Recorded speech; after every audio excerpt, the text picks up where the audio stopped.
How's it going, everyone? Back with another stream today. We are going to be running back this Abzan Stoneblade list we trophied with last stream. I'm going to be completely honest, I didn't think we'd do well with the list. I didn't expect Stoneforge Mystic to be worth it in the list. If you had to ask for my honest opinion, um, I think Stoneforge Mystic turning up just like these kind of anemic bodies, just like a 3-1 menace or, essentially a scavenging ooth, like maybe I'm just like unfairly comparing it to like Cauldron and Batterskull, where those cards are great win conditions, right? Not to say that like Blade of the Oni and Lion Sash isn't. So we'll see how the Stoneforge Mystic package performs with a bigger sample size. Um, I don't. I'm kind of worried how when we tested Elvish Reclaimer and Abzan, the first league it was fantastic. It was great. And then, when we had a bigger sample size, it just wasn't really worth it. It just made the mana awkward. Like Abzan is just so mana intensive, just so spending 2 minutes to activate Elvish Reclaimer is, a huge commitment. So I'm worried that like we trophy with the Stoneforge Mystic list, but then like with a bigger sample size, maybe this card is just anemic. That being said, there are some pros to it. I think, you know, in previous Stoneforge Mystic lists with like Batter Skull and Cauldron, you go Stoneforge Mystic, and I think the reason why it's why Stoneforge Mystic isn't that good right now, pre Kamigawa, is the fact that you're on the play. Let's say you go turn two Stoneforge Mystic. Like, let's say like you go turn one whatever. They go turn Ragavan. You go turn two Stoneforge Mystic. And they attack with Ragavan on their opponent's turn two. Like if you get like a Cauldron, you're essentially like can't block with the Stoneforge Mystic. Otherwise, like this Cauldron is essentially a dead draw. Versus like in this build, you slam a Stoneforge Mystic. Like I'll gladly trade a Stoneforge Mystic with a Ragavan. Like that's a 2-for-1. Then we can just slam, just another body on the battlefield. Like that's a great exchange for us. So maybe that's something that explains why it might be better, and a lot better than I think it would be. So again, we're just getting a bigger sample size. Let's see how Stoneforge Mystic really does perform. In terms of the sideboard, I didn't change the 75, but last time I didn't really get to go into the sideboard. I kind of forgot to at the beginning of the stream. But I have two Damping Spheres because I'm expecting a lot more Amulet, because it's doing the PTQ. This could easily be something else. I have Elixir of Immortality. I previously had two Collective Brutalities. But I figured since both slots are for burn, I kind of like how this is at least provides some sort of heat against mill. We could tutor it with Urza Saga, and we can recur with Luris if they mill it. So I think it's something that worth testing. And then lastly, the Minriki Gusari is a card that seems really cool against Hammer. It will help us shore up the Hammer matchup with Stoneforge Mystic. And I mentioned on the stream, like on paper, this seems really good. If Hammer is still relevant in his tier one, right? Because like if we're consistently playing against Hammer, just going Stoneforge Mystic, tutoring up Riki Gusari and just destroying hammers on command is very, very powerful. I think that gives us a huge percentage boost in the Hammer matchup. If there's less Hammer in the meta, then it's kind of difficult to assess if this equipment package is worth it. But that's what testing is for. Cards I do want to consider. The reason why like we're running this 75 back is just because we trophy with it. But like things I do want to consider, I can see like the cards I want somewhere in the 75 are Dothy Voidwalkers and or Hushbringers. I think Hushbringer's Numbo with Stoneforge Mystic, so that's kind of a bad Numbo. But it is hate against like Fury and Solitude, which is pretty bad against us. Or bad for us, sorry. So like that's kind of on the lower of the totem pole just because we do have Stoneforge Mystic in the deck. But the card I do really want is like Doth the Voidwalkers. So like if there's less amulet than I think it would be, I could easily see like if there's less mill, for example, I can see like cutting an elixir and cutting a damping sphere for two Voidwalkers. I could even see like cutting a lingering souls, but I think I like the promise of like prospects of having lingering souls and then like making it a 5/5 or strapping a cranium plating or even like a lion sash to it. That seems pretty promising. So I still like the copy. So I think like the second damping spear or the elixir are slots that we can probably play with if we wanted to add something else. Another consideration is like maybe kind of the second explosives because this is really for a hammer. I mean, it's good against like all the red decks that play shadow, so it's like everything's like one drop. So it's like this is a really nice sweeper against them. So that's something to like kind of still keep, and of course it's great against rhinos as well. But we'll see where the meta heads, and I'm just kind of keeping an open meta in mind when I built that initial sideboard. So we just kind of have to be a little bit more flexible, see where the meta heads, see like what wins the next PTQ, right, and then kind of go from there. I think as a BGX perspective, we do have to be a little bit more flexible. I feel like for me personally, whenever I build sideboards, I always feel like I feel like it's a bad thing. I feel like I try to keep an open meta too much in mind. And then I worry about decks that might not be prevalent. Like I feel like I always have hate for Tron, and I feel like I always run into it. So it's like maybe it's like not incorrect, but like when Tron isn't like on paper that prevalent meta, should it really be like having a damping spear at the sideboard, for example? How'd you call me a bad word? I mean, Golgari Warp Power here. There is some overlap. How's it going, Lecture Ball? A 5 target equip isn't it worth the play for Snowforce Mystic? That's what I initially thought, Amigo, when I first built it. But like if you look at the list and the equipment targets, it's like if it's like a Batter Skull or a Cauldron that you naturally draw, you're like, dang, I really need a Stoneforge Mystic to cheat it in because you're never hard casting those cards, or like you're rarely going to. But if you look at all the equipment, all of them are just 2 drops or lower, obviously because of Luris. Damn, I really wish we had a white source. This hand would be really good. Oh my god, we're just not gonna have lands, huh? So like you can just naturally just hardcast those equipment. So you're like less reliant on having a Stoneforge Mystic. I'm just gonna bottom a Goyf, I think, and then maybe a Drum. So since you're less reliant on those two, really less reliant on Stoneforge Mystic, you don't necessarily need it. Like Stoneforge Mystic is essentially just a 2-for-1 off the bat. You just get another body or another equipment. I can see like bottoming a Bauble and a Drum. Yeah, I think this is fine. I could also see just like bottoming a Gonjo and a Drum.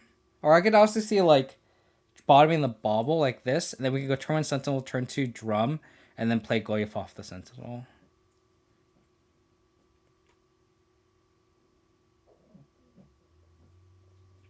I kind of like keeping the second land in play.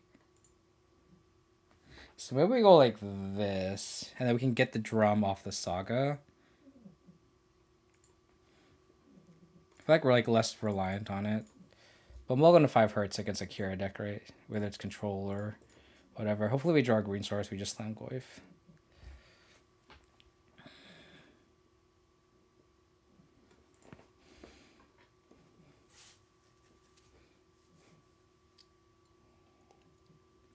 That all the decisions really difficult.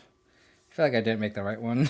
If we get seized on turn 2, that sucks. But I guess we would draw the card off Sentinel. Oh. Okay, thanks. So... I think we're going to go Saga, make them have the Spreading Seas. If they have Seas, that sucks, but... if they don't have it right here, then they're kind of in a world of hurt, right? So I'm glad we drew the Aegonjo, or like kept the Aegonjo, versus like keeping the Drum. Okay, so they don't have Spreading Seas, which is good. Are they gonna Prismatic into my Spellbomb? Oh, that's pretty bad. That's pretty bad. So they don't have Snapcaster Mage. I'm just gonna cycle this now. Try to hit a green source.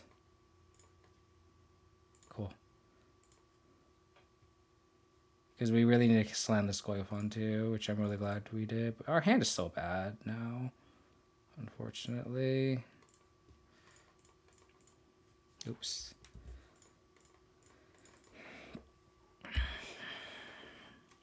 Gross, yeah. How's it going, Fluffball? Hope you're doing well, buddy. Is this another March? Oh, sure.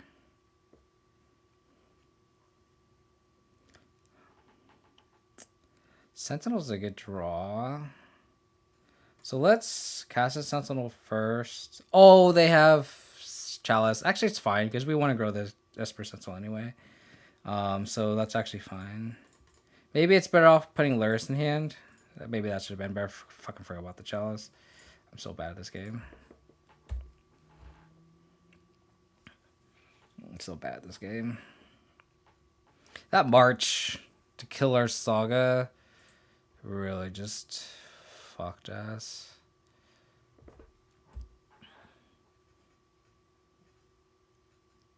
I mean, we're just gonna not draw anything. And like the Luris wouldn't have gotten much value anyway, so just attack.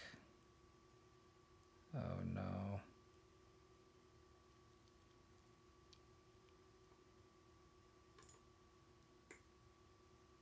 There's a March again.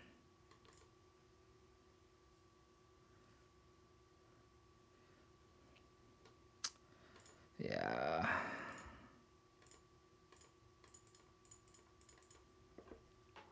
Well, it's just late. What time is it over there? Like 11? I mean, it's already late for me, and I've been striving to stream late, which this sucks for me too. But well, that gets chaliced. I think we slammed this Luris. And I kind of don't want to play this Agonjo, just because like it's an answer to like Solitude and or Shark, but okay. Guess I'll play the Agonjo. I feel like we need a cycle, right? So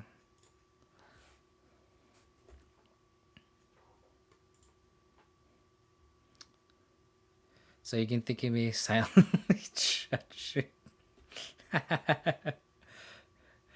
Well, what that means is I can talk all the crap and Fluffy can't say anything back to me. Damn it. 2-drop. We have plenty of 2-drops. We have plenty of 2-drops. 2, 3, 4. They can also activate Colonnade on block. So that chalice some. Oh boy. I just saw your message. Oh sweet. Yeah, I'm like debating if it should be like, I don't know if it'll be spoilers or not, but like this is something I was like thinking when I was like showering before the stream. I was like, I think they'd be really fun to do, right, Bob?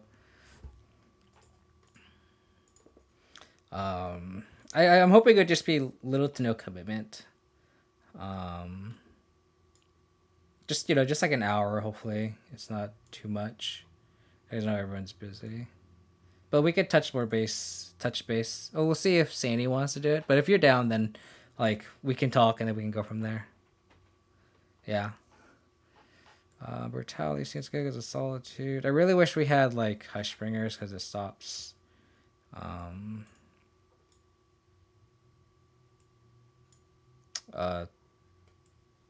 It stops Solitude.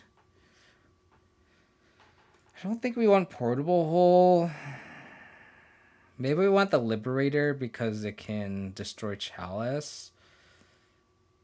And Rip, notably. Not that like Rip really screws us. Okay, so Sentinel's good. Discard spells. Plating and Grease are kind of mediocre because I realize that there's something to stick, but then like just making a Stoneforge Mystic and a Esper Sentinel quicker clock is kind of worthwhile. So I think it's worth it. I think it's better than having like a Spell Bomb or like a Dam. Yeah, let's just try this.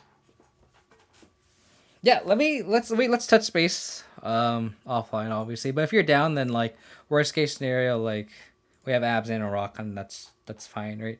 I think it'd be cool to have someone from the Gen perspective as well, but worst case scenario, like we could just do us two. So we'll definitely touch base after Electropop. I'm pretty excited about it too, because I think it'd be really cool. Oh, this hand sucks. So it's better. This hand is better.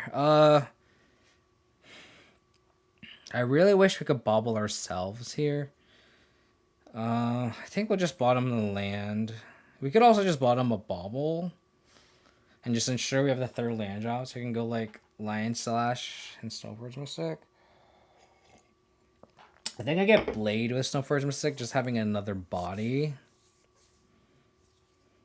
Started used to watching it like this stuff. Been doing so for. You sleepy yet, Fluffball? You sleepy yet?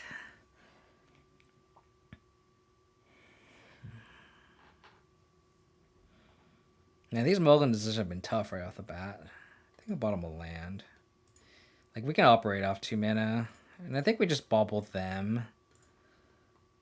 Flooded Strand isn't much info. So we'll get a Galler Shrine to ensure that we have enough white sources for this Lion Sash.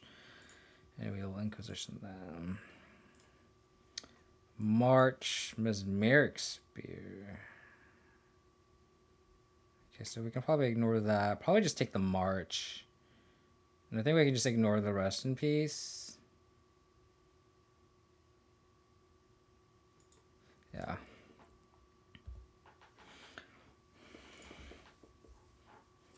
Like, we can just operate through a Rest in Peace.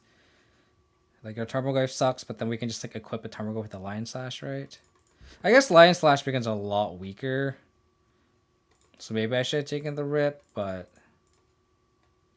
I think just making this, you know, onto another creature... Like, equipping this onto another creature, and then making it, like, Wrath-proof is nice. I'm gonna cycle a Spear. Yep. So let's get a Blade. We could also get a Lightning Greaves and then like force them to like, you know, use a Solitude. That's also worthwhile. Go slam a Rip here. Okay.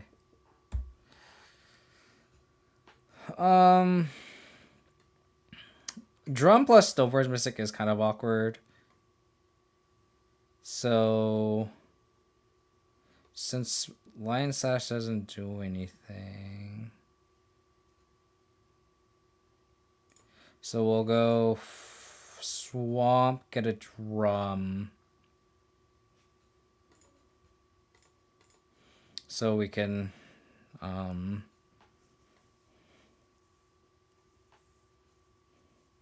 like untap, like, so tapping in, putting Blade in, untap, going Lion Slash, equip Lion Slash onto the Blade, making it a 4/2 menace isn't that bad. So I don't know if I want to get in these points of damage yet. So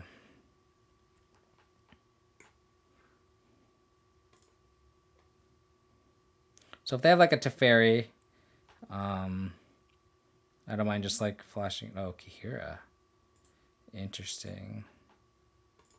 So we'll flash this in.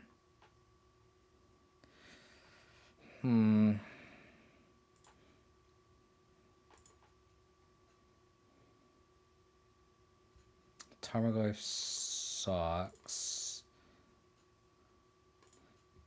So we'll Lion Sash here, reconfigure onto the Blade.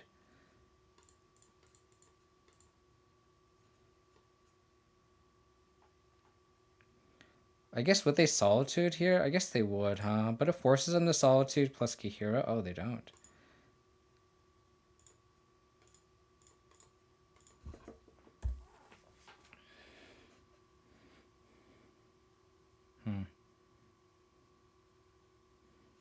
Okay. Yeah, that Rip is actually kind of wrecking us here.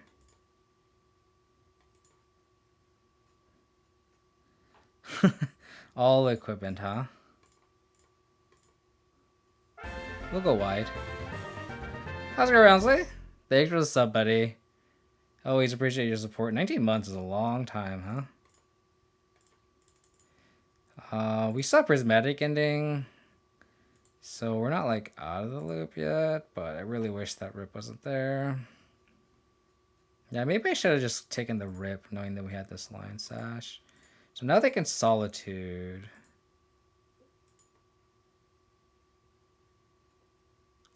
Okay, so now we can Thoughtseize. They'll probably Solitude now.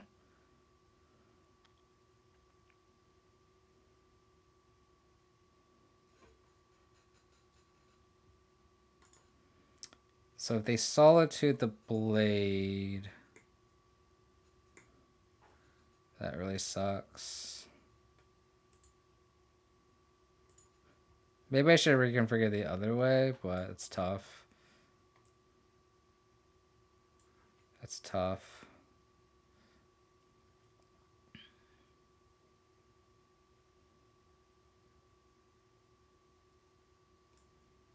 I guess we'll take the Archmage's Charm. Appreciate it, Rousley. Really, really appreciate it. I'll take the Charm because I don't want them to draw two.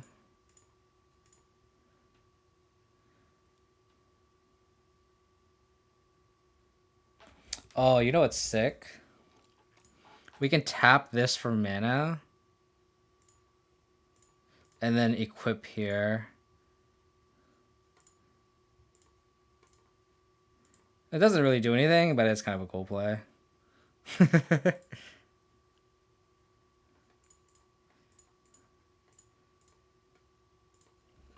think I want to overextend into a Wrath. I really wish I could answer this rip. Plays, okay. Because I mean, this like quitting this Goif to the board doesn't really do anything.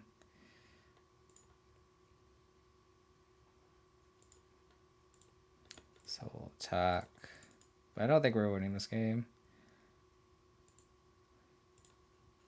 So we'll put a Lurrus in hand. Interesting why they didn't play Kahira. Maybe they're saving it. Oh, they have Deluge. That's pretty gross. Yeah, maybe I should have taken the rip knowing that we have Lion Sash. Thought we could ignore it. That was just me probably playing incorrectly. Okay.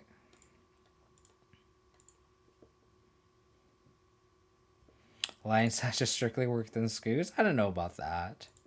I don't think that's entirely correct. Mysticate.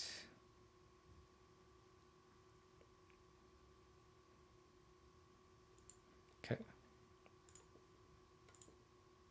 Yeah, I really wish we took the rip. Because now we just, like, literally can't attack.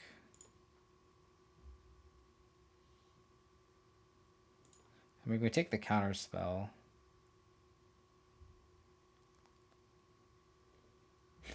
They have double counter spell.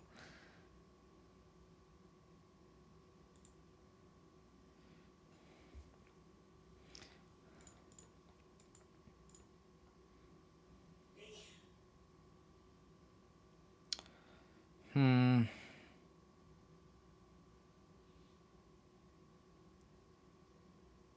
don't think it's worth...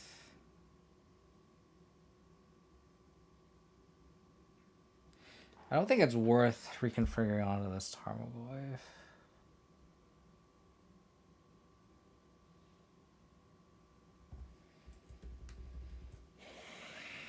I think it's worth Thoughtseize and then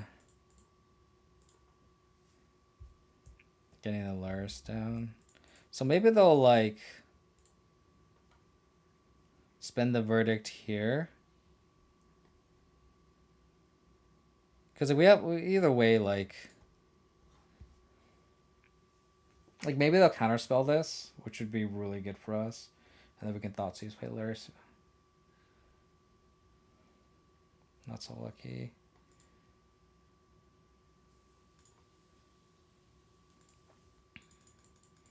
Yeah, this equipment is not looking good, but then like I probably just played wrong.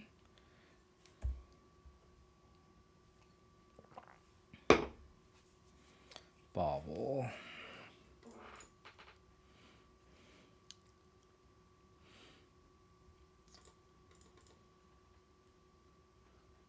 Solitude. Yeah, this equipment package is getting a little anemic. But then again, like, keep binging this. I probably misplayed, which is why. Like his light slash is potentially pretty good because we could have exiled like their fetch, our fetches. So this could have been a little bit more of a bigger threat potentially, and like made our other threats a little bit more. But okay, that's how we can win this game.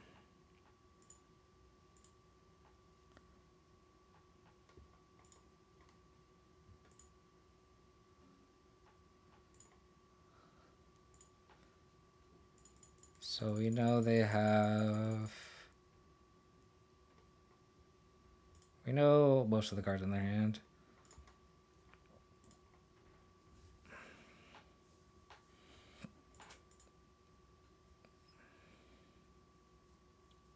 I wish I could replay this exact game, but taking the rip instead.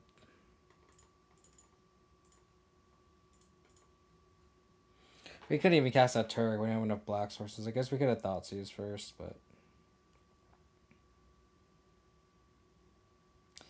that March was pretty good. I was really hoping we drew some gas off that Sentinel, but like so we got the 2-for-1 in that situation, game 1. But unfortunately it didn't amount to anything. And in that situation, like in that matchup, like having Dark Confidant instead of Stoneforge Mystic is definitely a lot better, right?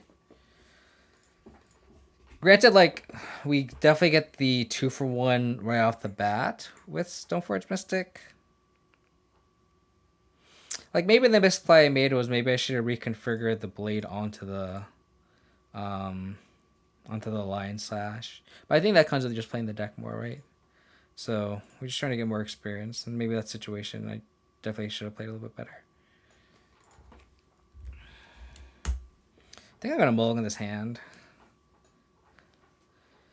I guess like if our opponent can't beat Saga, we like win, but it's hard to really bank on that, right?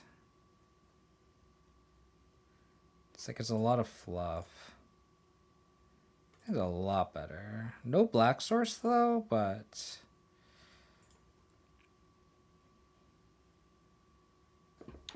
Forest Pass. Okay, well we will go Sentinel. And then we have a bunch of 1-mana answers. Oh, this Amulet? Explore. Okay, so this is Amulet. Drawing a land is not the best. Okay. So this is kind of scary. We need some discard or some interaction. Spellbomb was not what the doctor ordered here. Luckily we have 2 Damping Spears on the sideboard. Play the Spellbomb. I think we'll play the Triumph. There's an argument for playing the fetch land and then cracking the Spellbomb to draw a card. We'll see if they go Dryad. Okay.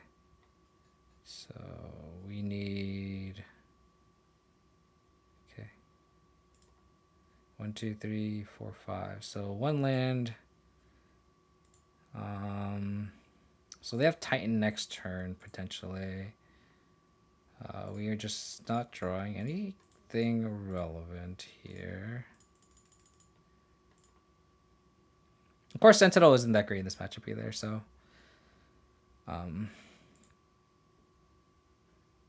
because I like the mostly creature deck, I'm surprised we got to draw a card off Explore, but... we just hope they don't have Titan. We don't have Kai's Guile either, so like the only out to a Titan is a Dam, which we do have mana for now. So if they have a Primeval Titan and we don't draw a Dam. So maybe I should have cracked, like, I guess I could have cracked the Spell Bomb because then we have like a card deeper for the Dam.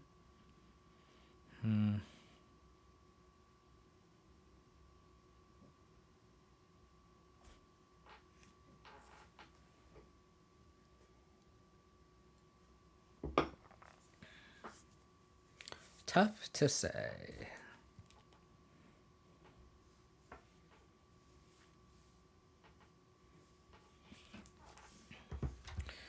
I'm assuming they'll go like some sort of combination with like Vesuva just to be able to like get more Titans. This of course isn't the greatest clock. Neither was Stoneforge Mystic either. But sideboarding, the 2 Damping Spear, the second Dam, couple Torak seem pretty good. Yeah, so they go bounce on Vesuva. They bounced Radiant Fountain.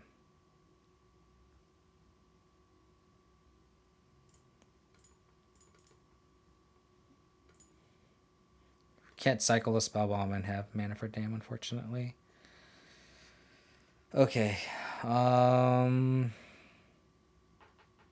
Spell Bomb can come out. The Sentinels can come out. Board in Liberator. A 2 Turax, a Dam. And the 2 Damping Spear, of course. Can't forget those. Oh my god, did my moto freeze? Oh my god, my moto's freezing. Oh my god.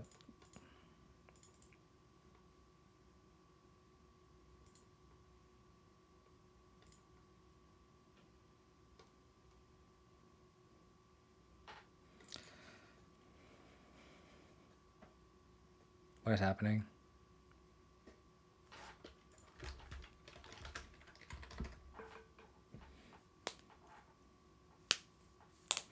Hopefully I would have time.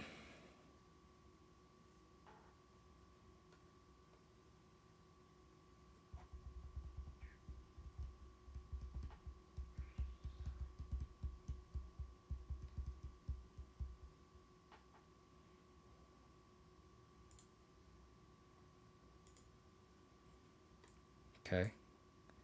Did it not? Did it just not? Oh, okay. So it just didn't like keep what I boarded out. Sentinel, Spellbomb, I think was the changes. I could see cutting a portable hole. Doesn't deal with Dryad. It only kills Amulet. I think this is fine. Yeah.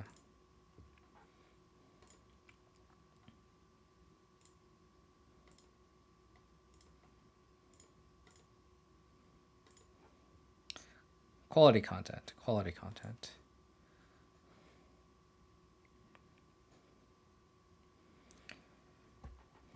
We have this hand is like 100% contingent on the Damping Spear, so that's why I'm keeping it. It could use a discard spell, would have been great. But going Drum isn't bad. Like if we top deck a discard spell here, we can still go like 2-drop discard spell. 2-drop Saga. Okay, well that's pretty good.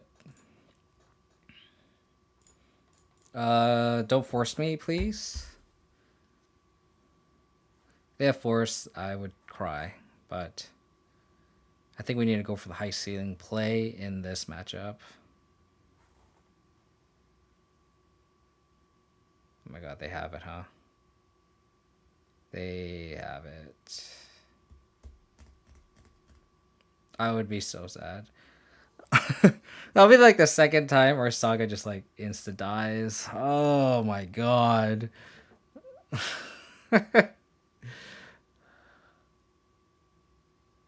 We are so dead.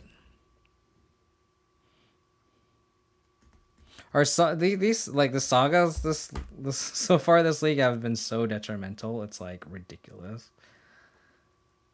And then now they can tutor off Saga. So I mean, the good news is a Tarmogoyf is a quick clock. So they have Forest in hand. And what are they tutor off here?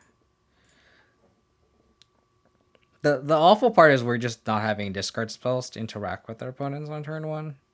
And that's kind of the hardest part, right?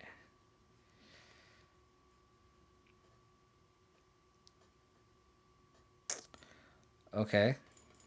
So if they go Saga Pass, they can't do anything. Like they can't go Saga Pass here. So the hand is, or is a Saga basic Forest 2 unknown. So if their cards are literally nothing, or like Primeval Titans, like our Liberator flips, and then we can kill either, like we can kill their Amulet next turn. We could also just kill their Amulet too. So I don't think it's worth doing it now. I still think it's worth the upside of just like keeping it in play.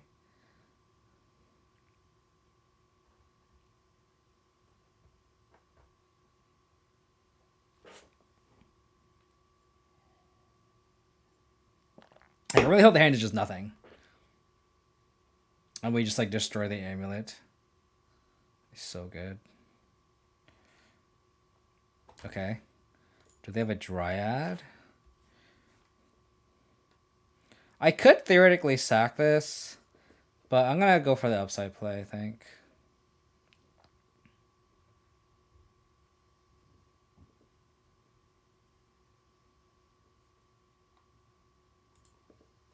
We know they have Forest in hand. Unfortunately, this Liberator will not flip.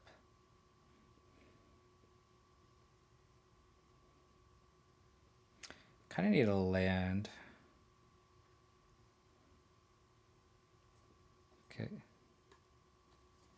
So their hand is Forest, 2 unknown.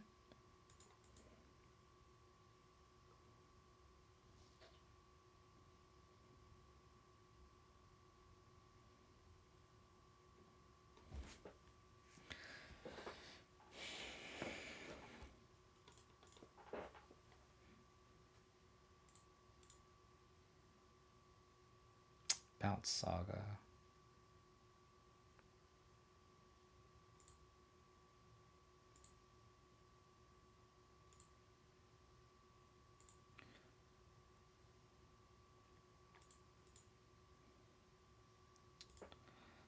That is a good one.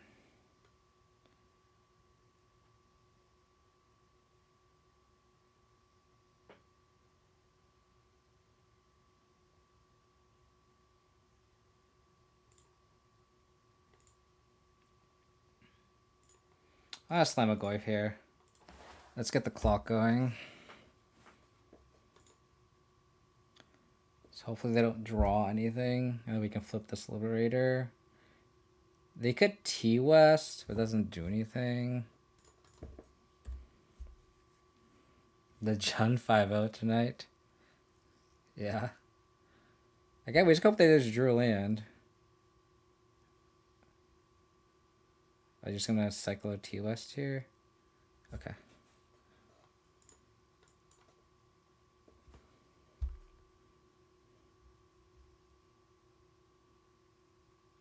Cool. So we get to...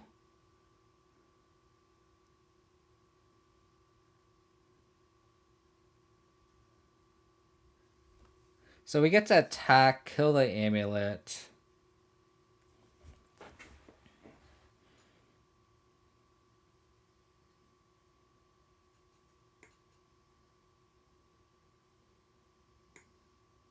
We could actually just destroy the Saga here.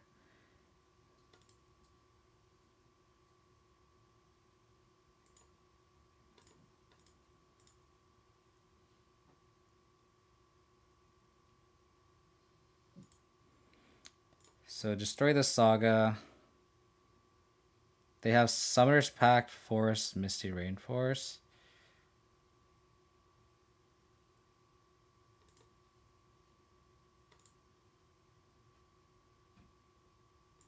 Yeah, I think I do have to kill the Amulet here just to play around bounce land. Because like this is a 2-turn clock anyway. So we'll do Stoneforge Mystic.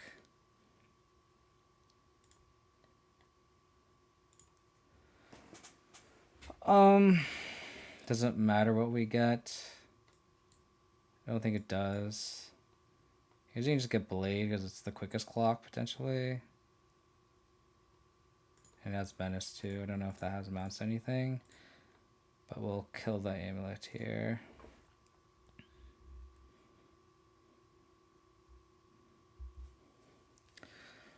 Okay. So I like getting Blade here because like if they go land, we go Blade. And then next turn, if we draw a land within the next 2 turns, we can equip Blade onto our creature and it has Menace and it can attack through. So... okay.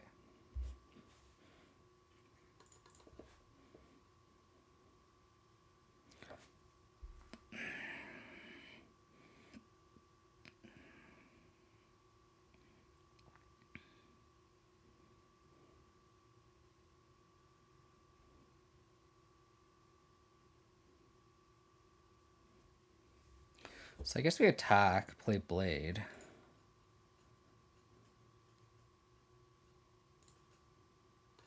And if they and we just gotta hope for a black land off the top.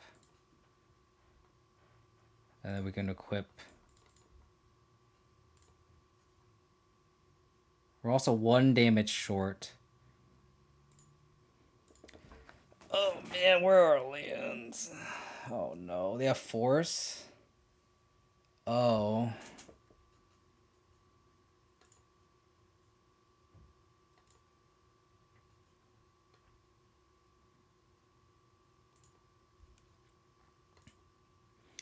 So if they have Primeval Titan, which they can get with Summoner's Pact, of course. They have to block with the Goyf. Turn off auto yields. If they get something like Colony Garden, we can push the token and then force them to chump. And then the next turn, their mana is occupied. They could also get Radiant Fountain, so then they can't, so they don't have to block. Yeah, so they can just get Radiant Fountain. So we need to top deck a Dam. We have 2 in the deck. Or Shadow Spear. Shadow Spear would get us... or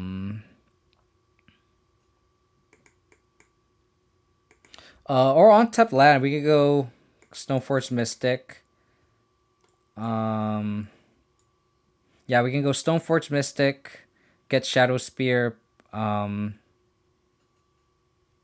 cast Shadow Spear, equip it. So like untap land or natural Shadow Spear draw forces them to chump here. So we know they have Misty. Alright, untap land, please. Untap land. Or Dam just also just wins the game too. We have lots of outs in this situation.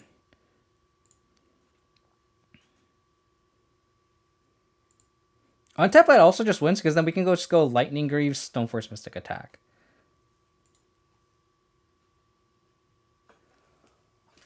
Oh my god, deck. What the hell? Oh my goodness.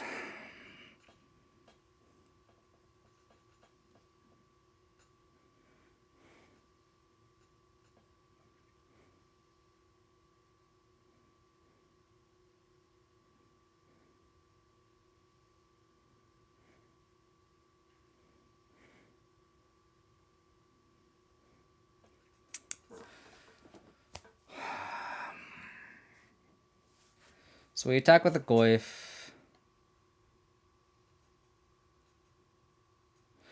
We could go Goyf. Actually, we just go Goyf, Lightning Greaves, Greaves on the Karma Goyf, and then they have to chump, actually. So that's actually okay. So that's actually another out now. Now that I think about it.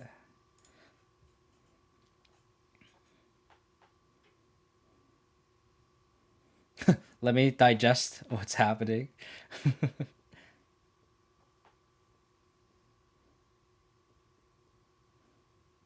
This drum, man. A springless drum always fucking pulls weight. Oh my god, I love how I tilted off, and that was actually just another out. Lightning Greaves, baby, let's go. Lightning Greaves. Lightning Greaves. Oh my god. Greaves OP, yeah. For real. Oh my god, what a game. What a game. Don't justify me buying... Are Lightning Greaves really that expensive? No way.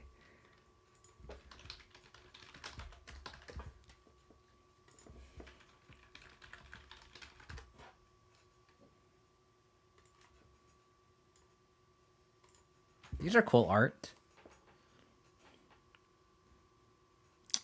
I mean, I guess, like, I bought this one, like, years ago when I played EDH a lot. How much are they now? About 20 bucks, yeah. What's, like, the cheapest foil? Maybe, like, a random version? Like, double masters? Gotta get the shiny, yeah. That's about 7 if you got, like, the double masters version. I guess it depends on which version you want. F&M promo. I submitted, right? Cool.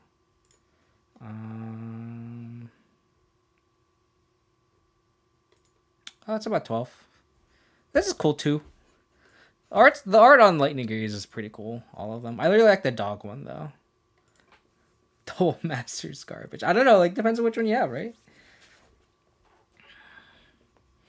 We're gonna mug on this, I think. We have a Torn answer to Amulet here, but if I have Grazer, then it's really shitty.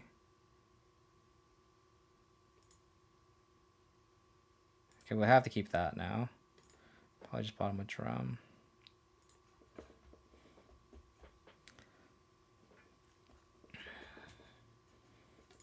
Teleria West.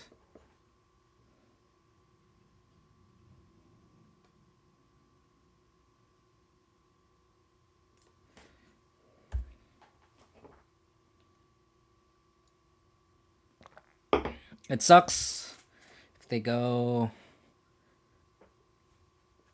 Amulet here, because then we have to spend our turn 2 Prismatic ending it.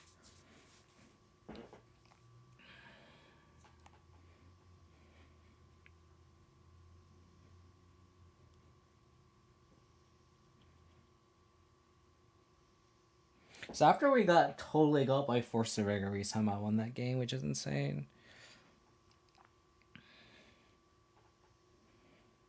We've just been getting got this whole league and somehow squeaked out a win against Amulet game 2.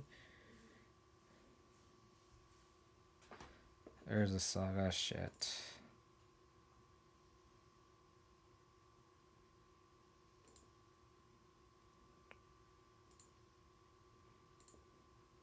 I don't hate drawing a drum or discard spell would be the best draw, obviously, but we have to Prismatic and that Vigor now, or Amulet, I mean. Just like drawing any 1-drop would be nice. Not lucky. Hopefully they don't have an untapped source to activate the Saga, right? This cranial plating doesn't really do anything here. There's no artifacts. We cut the Sentinel, so we're less likely to have artifacts. Hopefully they just have untapped land here, or no untapped land here.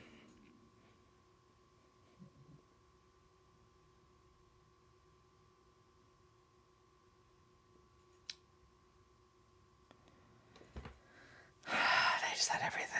They just had everything.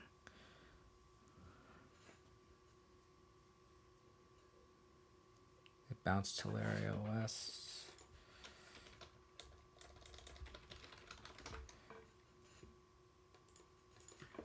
Okay, so they bounced Teleria West.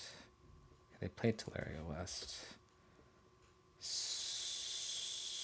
So we need another Prismatic in for the Amulet, or they can Titan next turn.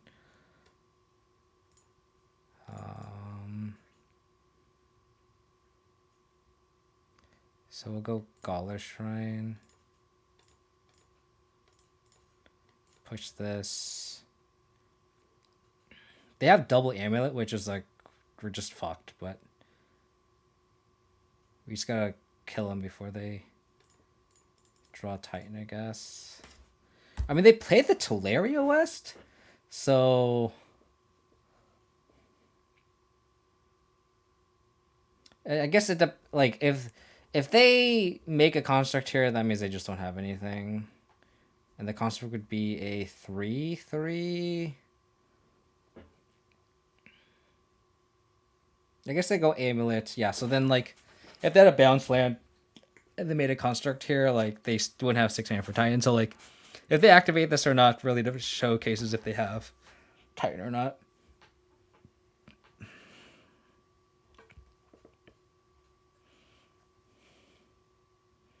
They're tapping mana. So they have Titan here. 1, 2, 3, 4. So yeah. Jeez.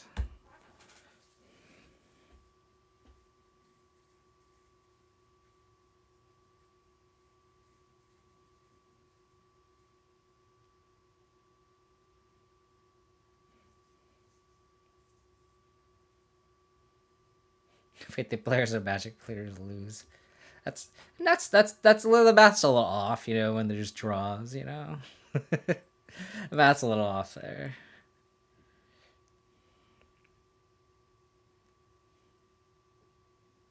I think we're dead.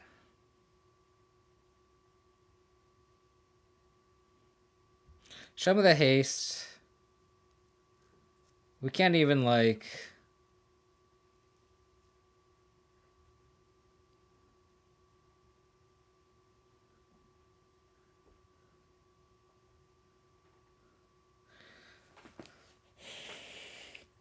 We'll see if they actually get double green. Because they did cast Summoner's Pact, so let's see if they do this correctly. I'm gonna make him do it. While they're doing this, I'm gonna use the bathroom real quick, actually. They're gonna take a little while. I'll be right back.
I mean, if they bounce Gruul Turf here, and then don't get double green source. Ah, they had double green source. We don't have a Vindicate or anything.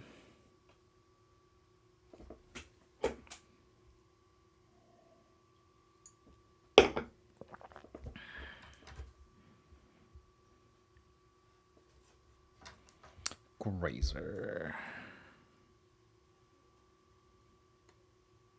What they bounced Teleria West.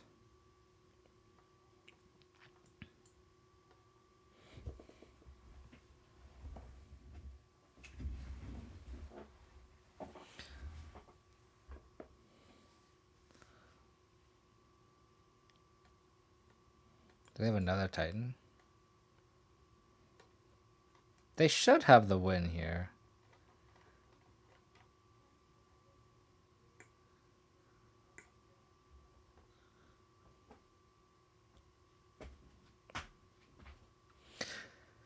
I'm like pondering about this too, and the Lion Sash definitely makes our deck more vulnerable to exactly rest in peace.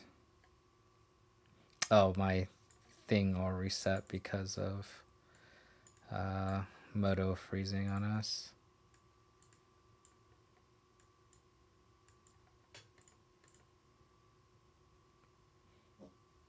If they can, I wasn't paying attention. If they can play a second Titan, I'll concede. Or actually, if they can't kill me here, they still need quadruple green.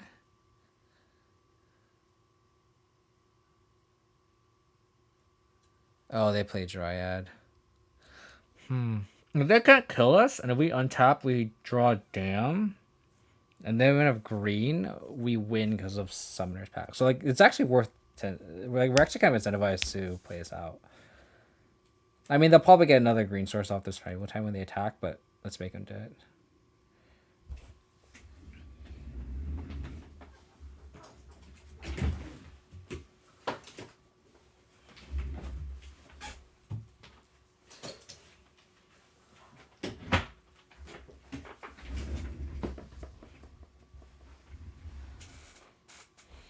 That's worth trying out, right?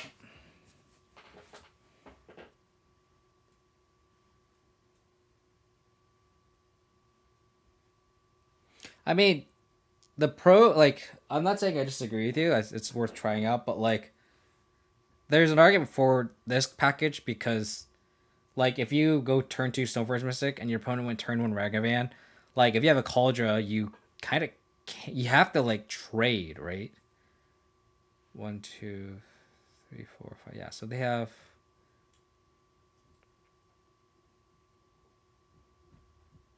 We'll take it. So I don't think that vacuum statement really applies.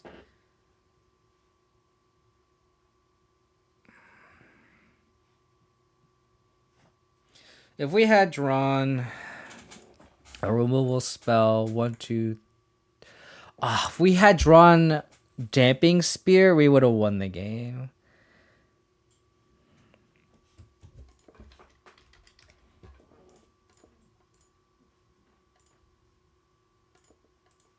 Our hands are also very awkward too.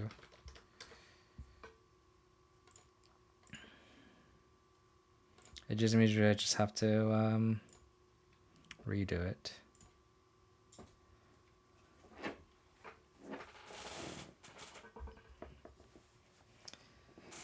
I want to get a better sample size here. Dang, if we had top deck that Damping Spray, that would have been crazy. I think we knew what were the last cards, but I don't think it was a green card, right? So they didn't have Force of Rigors on out. Oh, so awkward. Dude, what is... Really? We're gonna start out this league like that?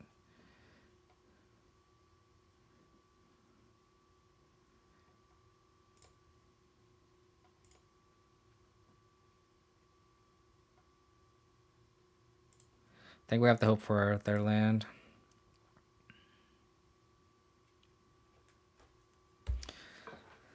Okay, that counts. I mean, when you get like hands like that, like it doesn't matter what version of deck you're playing, right? Okay, so they already have the Yawgmoth.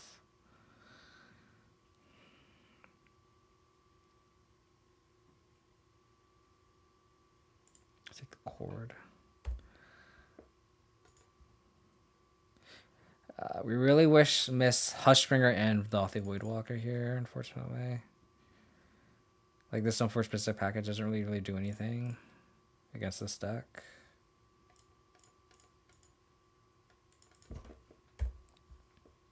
Yeah, I definitely miss Voidwalker. I definitely think we should add the Voidwalkers on the sideboard.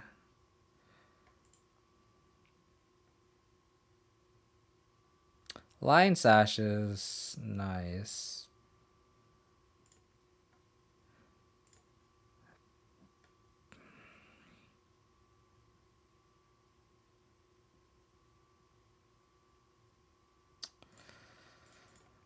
I think we have to do this. I think this Lion Sash is a little too vulnerable.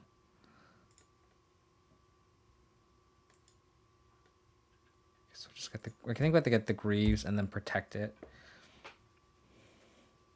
We just gotta hope that they don't have mana.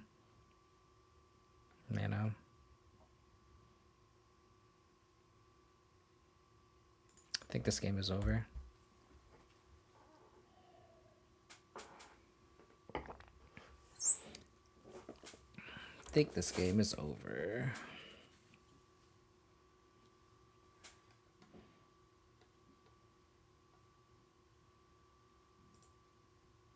So the cool thing is we didn't reveal Lion Sash. I guess it's still worth playing this out. We could theoretically like be able to just aggro them out with constructs.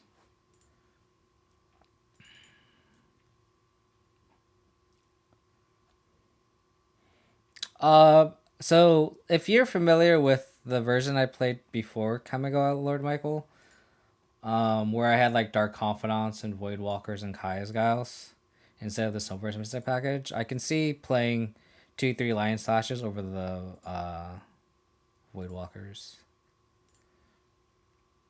So yeah, I think that was the version I was gonna try if this Stoneforge Mystic version kind of flopped, which so far it's all looking good. I think Voidwalker is really, really good and would shore up matches. Like all the matches we played against so far, Control, Amulet, and now Yawgmoth, like those Voidwalkers would have been so clutch, right? Which kind of means that we just essentially aren't making any changes. Because like I was thinking of cutting the Voidwalkers for the Lion Sashes, but then we could always just have the Voidwalkers in the sideboard, so.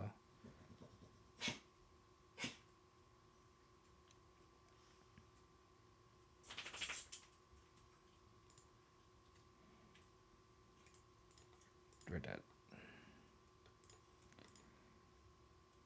Yeah, we only have a white source for that. So Pithing Needle, Explosives, Lantern, Damn. Sentinels are bad. I think Lightning Graze is really attractive. Strapping it onto a Lion Sash.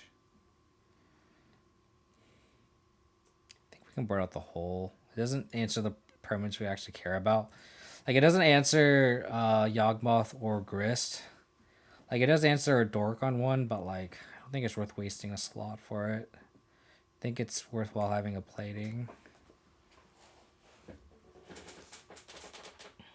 But yeah, I think Lion Sash is, like, in a Saga build where, like, Lion Sash just also just incidentally grows the constructs. I think it's really, really good. Just like naturally upping an artifact count is just gonna be really good. It's why like I think Abzan is like I understand Jund has Red and 6.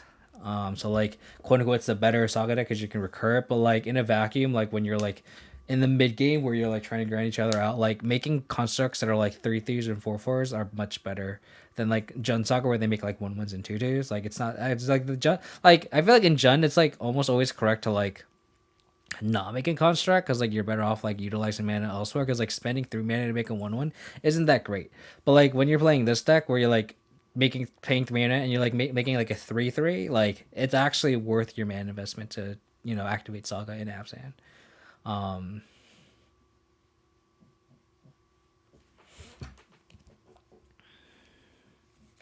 So I think the takeaway is like I don't think like the Stoneform Mystic is bad. I think it's just like I think Voidwalker is just something that we really really really want. In which case, like, is there any way to fit Voidwalker in this list? And I think it makes the mana really tough because like you really want Lion Sash. So like I had a Gonjo, but like maybe this just to be like I needed Herb Work for Voidwalker, or maybe we don't even need double black. Maybe we don't like this. 1, 2, 3, 4, 5, 6. I was gonna count my black sources.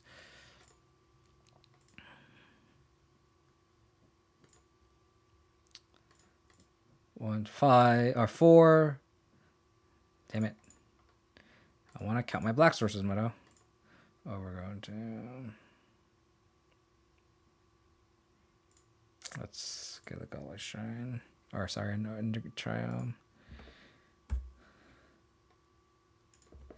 So left 6 here.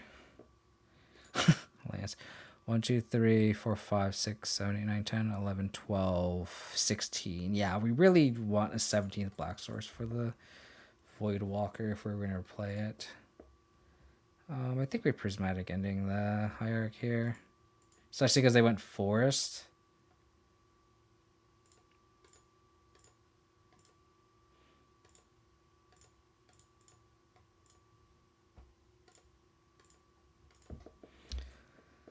Okay. Now we go Tarmogoyf. That's just a wall. Oh, String Root guy, sure.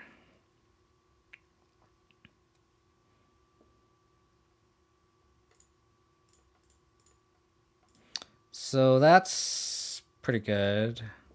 I kind of want them to overcommit to the board, and then we can dam the board away.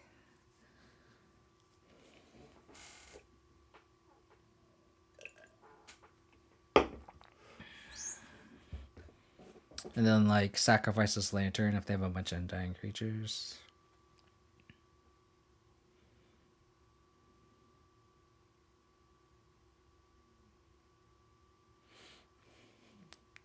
But this matchup's, like, so bad. And, like, not having Voidwalker obviously makes things a little worse. And no Hushbringer really sucks, too. Okay. Keep overcommitting to the board, please. Walk into my dam, please.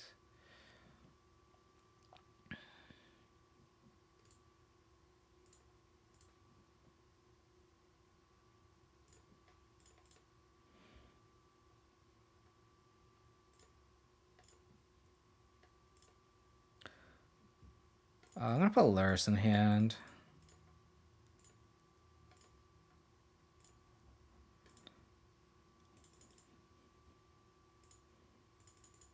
So again, we just need them to overcommit to the board here.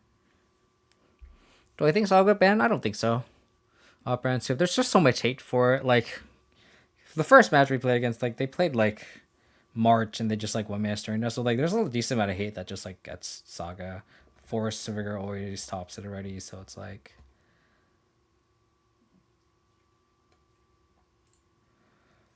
I think we just have to let that go.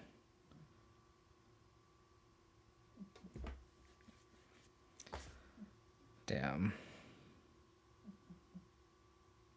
So now they have to, like, sack a Cutthroat to put a -1 plus kind of on Stingroot guys, so then, like, we can get them there. Like, if they lose a Cutthroat, that's fine. I think here we have to sack the Lantern.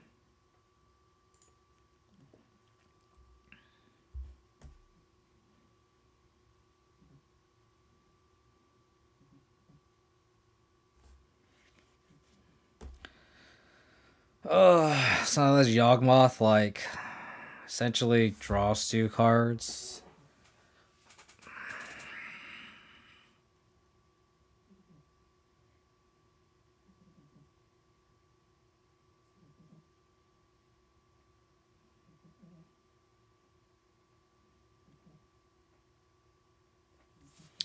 Okay. I guess we can dam first. And then Inquisition after. Yeah. We'll do that.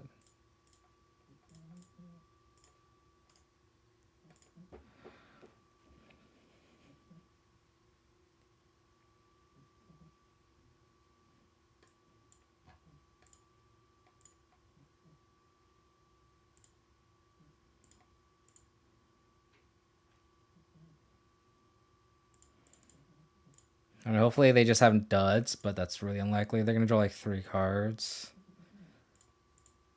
Oh, interesting.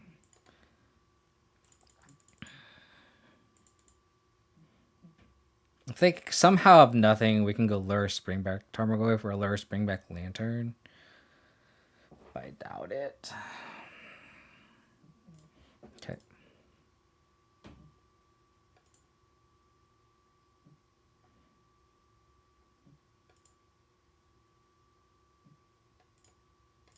How good is your hand? Then you just Chord again. So I think we take the Grist.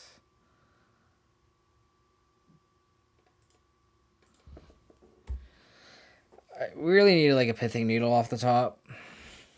Just naturally draw a Pithing Needle.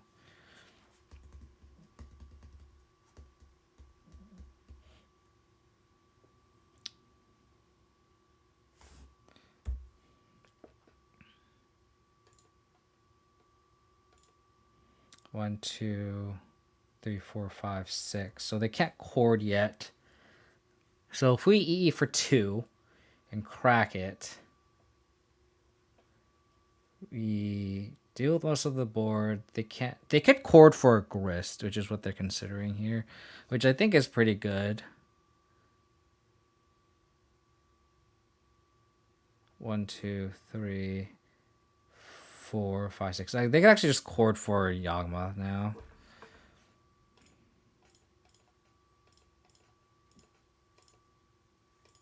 What about it? Or some of that runs Death Cloud and Smallpoxes? I don't have much experience with that kind of style of deck, so I can't really say if it's good or not. Off-brand soup. I know a lot of people love that kind of style, so if they're gonna Chord for Yawgmoth, I'm just gonna concede. I think.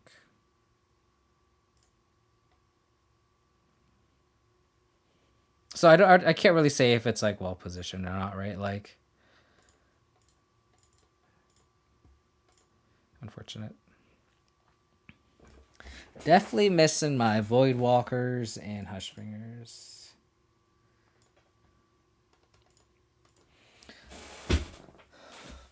I mean, when I played Orzhov last 2 streams ago, I tried Orzhov without the green splash.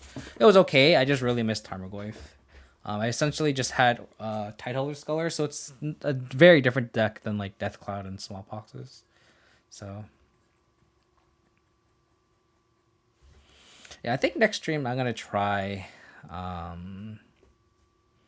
like not having the Stoneforge Mecha Stick package and have like Lion Sash over maybe the I don't know. The Void Walkers are so good, but maybe we just have Void Walkers on the side. I don't know, we'll see. We're also just having hands like these all day. Like all day, like what is happening? It's like we're just like unkeepable hands. And like we have to keep this hand, right? Like can't go to 5. It's kind of frustrating. We just one with drum.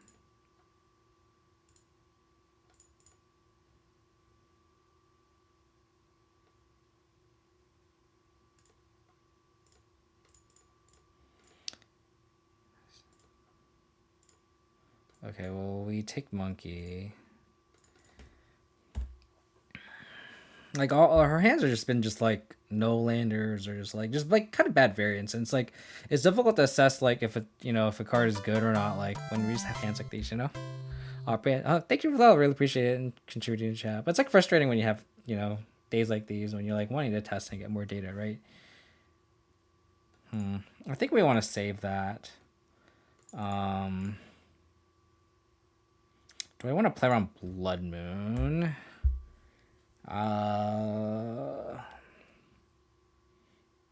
Like I could see like these Murktide decks playing Blood Moon.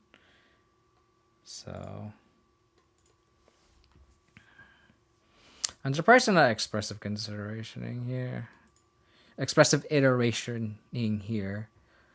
Because it's when we're consistently gonna hit Delirium. I think I would have expressive. I guess they want to get the value of getting a land. I can see that. Sentinel's not bad. I don't think I mind getting value off the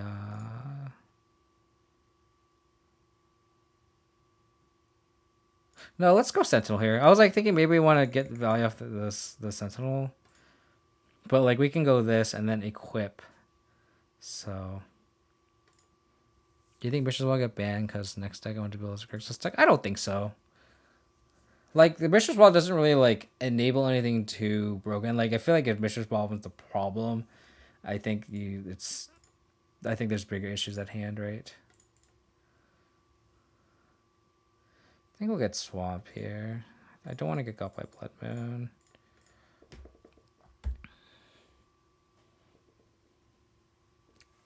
I could see a consideration of getting like Godly Shrine, so then we have double white for this, but we already have the Aegonja already. So I think this is fine. So now they can't really Iteration.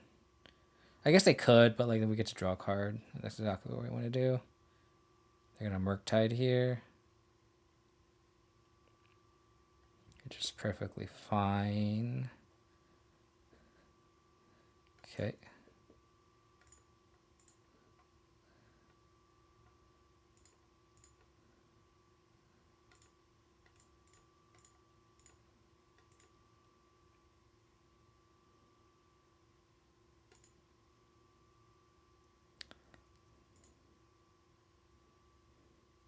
Oh, they have Spell Pierce? Oh my god.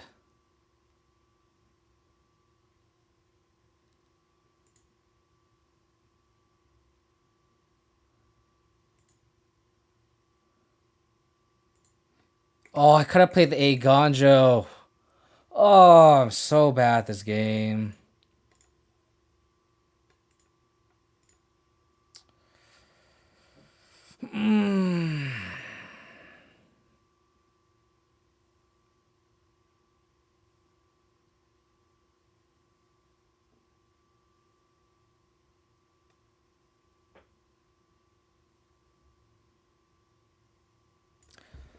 I should have played around Spell Pierce. Oh, I'm so mad at myself.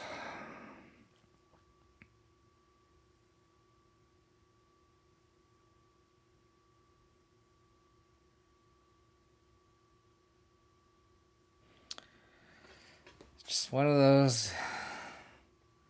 Just one of those, huh? I don't think we have another out to this Murktide.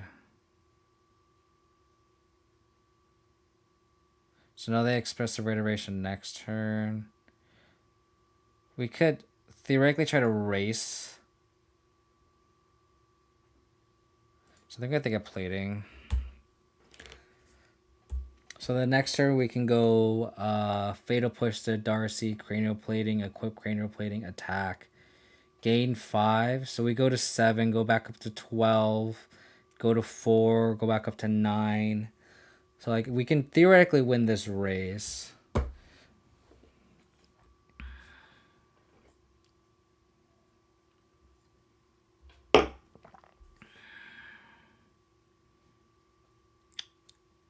So they let us draw.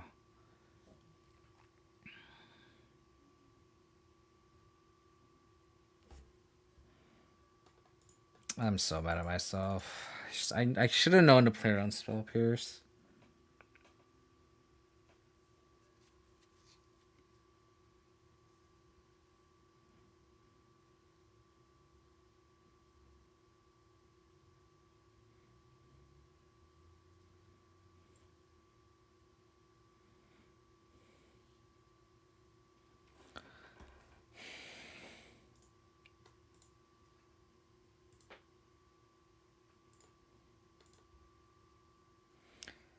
No, Kaya's Gal also really sucks too.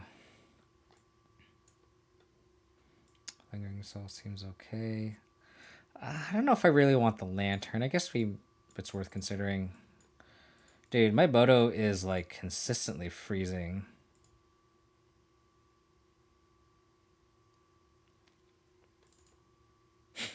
It's like every time I reach for a sideboard card, it's like freezing too. It's really unfortunate.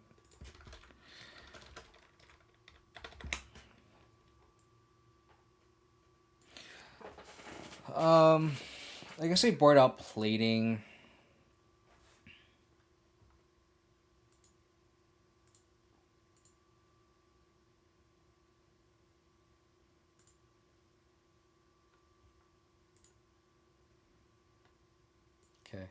Come on. I think explosives can come in too. Explosives, maybe lantern, definitely the dam, and then maybe the souls. The back cards. Plating can get cut, I think.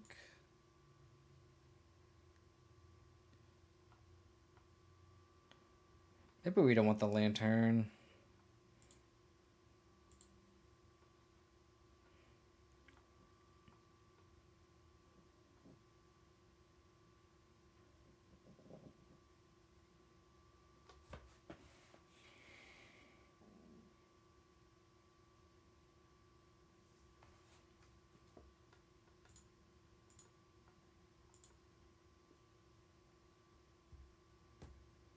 I really miss Kaya's Guile right now.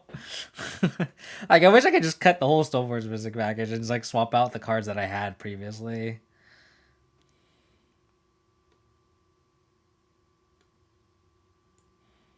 I guess we can cut the Greaves. It's like 3 cards we need to cut.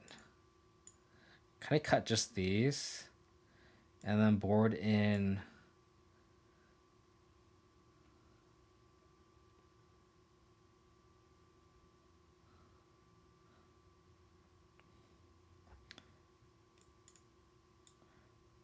I think we can cut Greaves. Maybe go like that. I just don't think the Stoneforge package is that good here. I grant it's like a mid-range matchup, but like I kind of don't want. Right?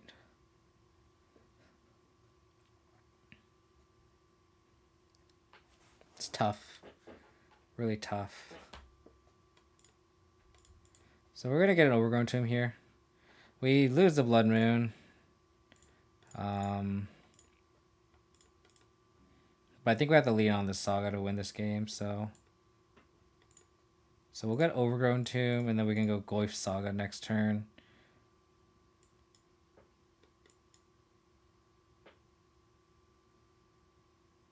I think I can take the Darcy here.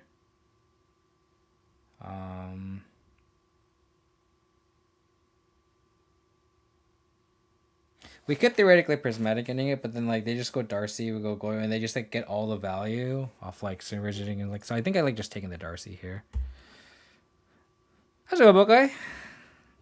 I don't think we could take iteration. I think with like the way our hand is set up, like we go like Saga plus Goyf now. Like I think being aggressive is better. I think like putting him on the back foot here.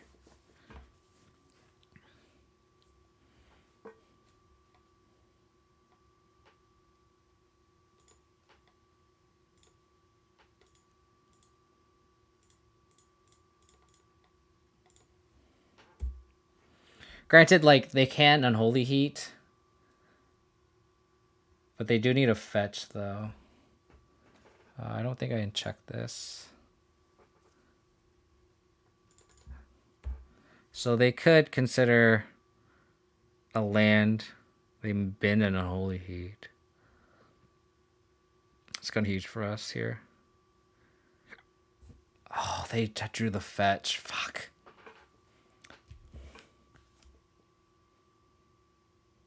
Kind of have to get lucky for them to not get the heat. Okay. So if they get Blood Moon, that sucks. We're going to play the fetch to play around Blood Moon.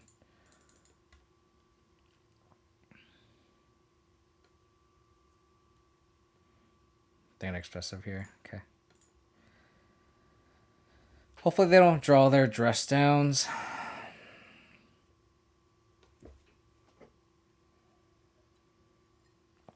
God, I really miss Kai's Guile so much. So we're gonna make a construct, and then untap, make a construct, and Thoughtseize. Then hopefully we can nap a Murktide.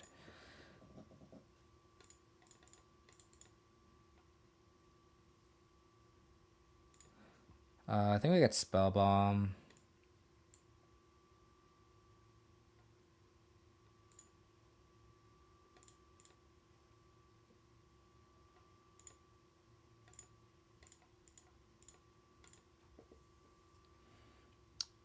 Oh.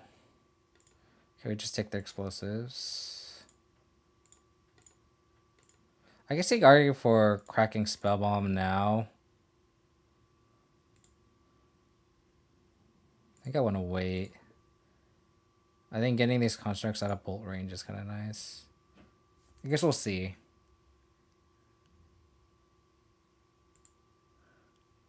Thanks, Chris.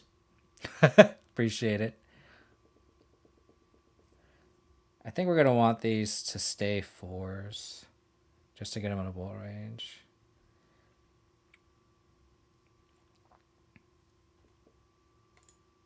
But the followers. Blade.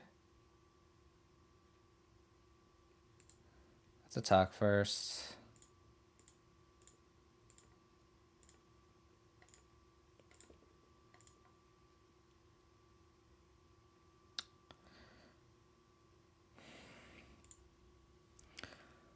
Oh, damn it.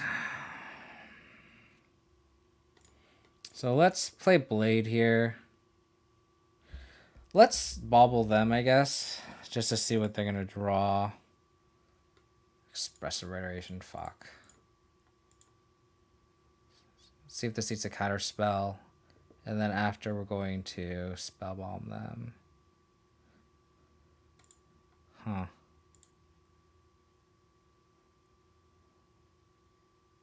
Okay. I don't think they have Murktide in hand. I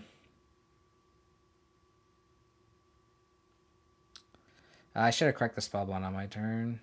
I guess if I drew a land.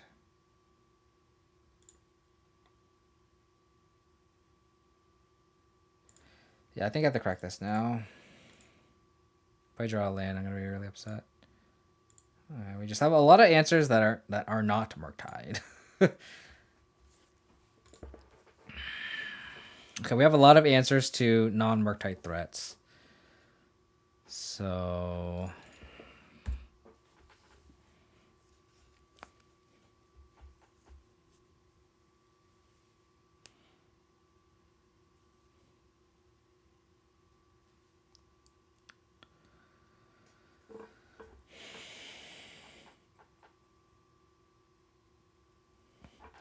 it's not looking good for the home team again.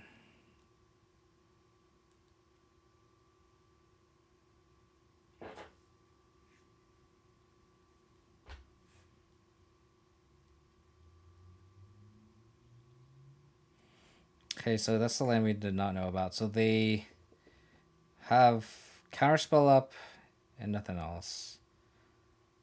Potentially.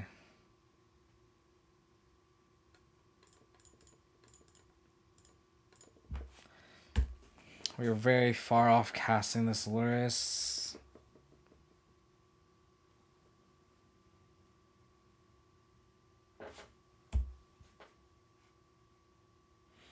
Maybe with the discard spell, maybe I should have taken Unholy Heat. Now that I think about it. And like ignore the Darcy. Yeah, maybe that should have been the discard take.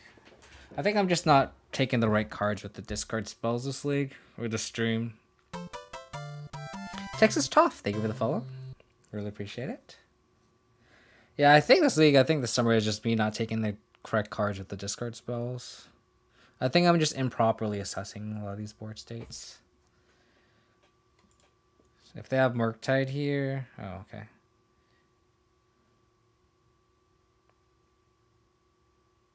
One, two, three. Oh. Yeah, that's a blood moon. We need to draw basic planes.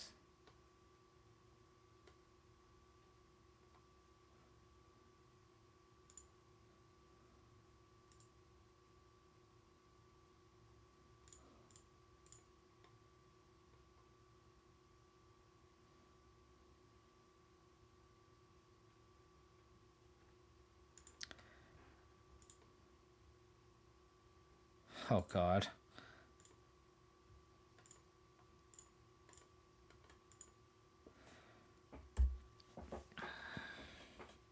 So we go to 7. Misty. You draw basic planes.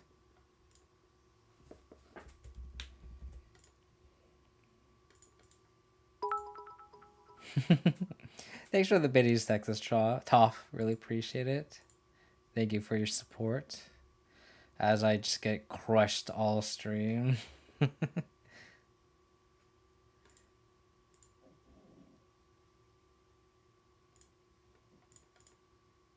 Yeah. Appreciate it.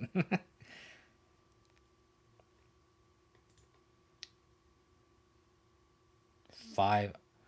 Oh my.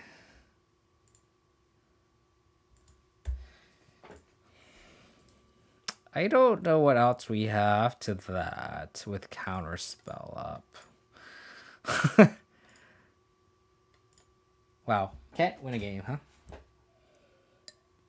We won a nice match against Amulet, but other than that. Alright, let's try to get our tickets back here.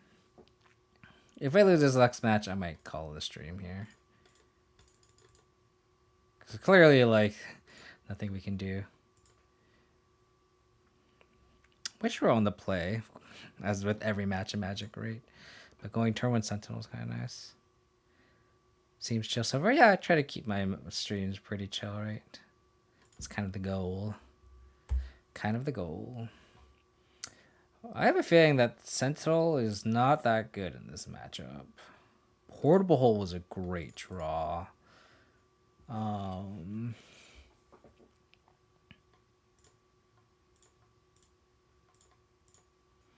Portable was a great draw.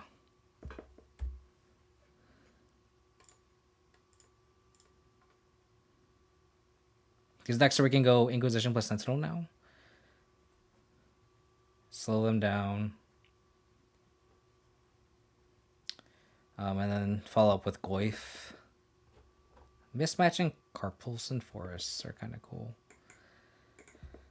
Okay. You got it.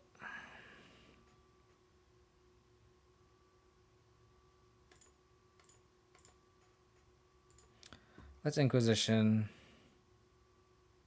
And then we'll play Sentinel after. So they have nothing else, and oh my god.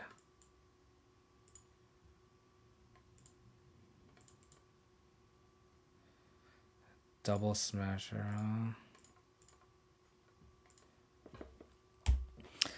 huh? I think if they attack with a Smasher,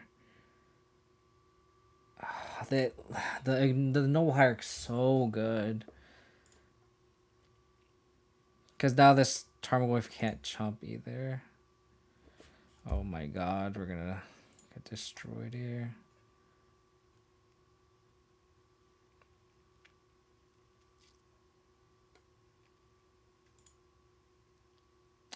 I was gonna block so the Tarmogoyf gets bigger, but again, oh wait, I would have banned over that.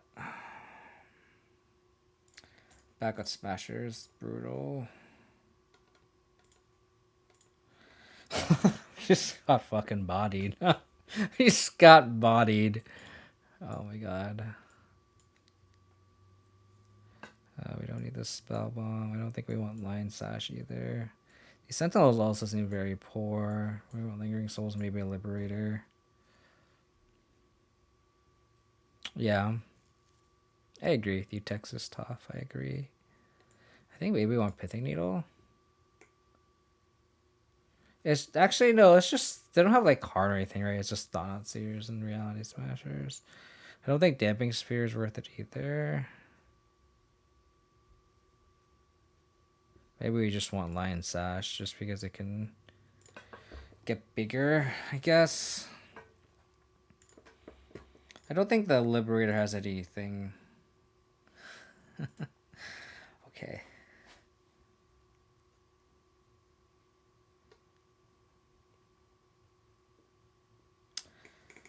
This is gonna be like a crapshoot here. I think we have 4 Ghost pushes versus 3 Stoneforge Mystics. They only have 2 lands. Only have 2 lands. I think we take the heat. The hand literally doesn't do anything. Literally doesn't do anything.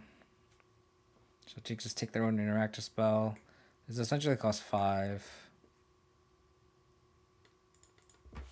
Tarmogoyf, please. Discard spells also 9. Push. Hopefully they go like Noble Hierarch, and then we can fatal push it, so we're not like scrounging here. Wedged up teeth. Ooh, okay. Am I getting what I want? Am I getting what I want? Cool. I'm assuming it's just for the triggers, right? The exalted trigger. I don't think the bant actually means anything, if I had to guess. If I had to guess.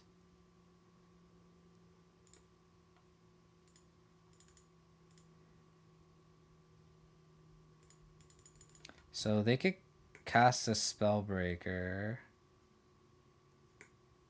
Oh my god. They're just that much closer to Reality Smasher, huh?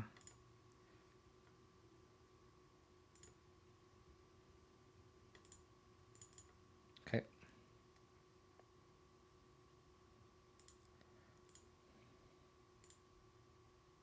Why do I have a feeling I'm not to cash in this dam sooner than later? Why do I have that feeling? I mean, maybe they do have Regavan and we just oh, got so punished for playing Temple Garden. Fuck me.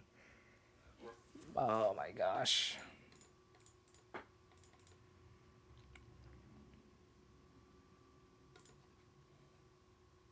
think we have to get Shadow Spear though.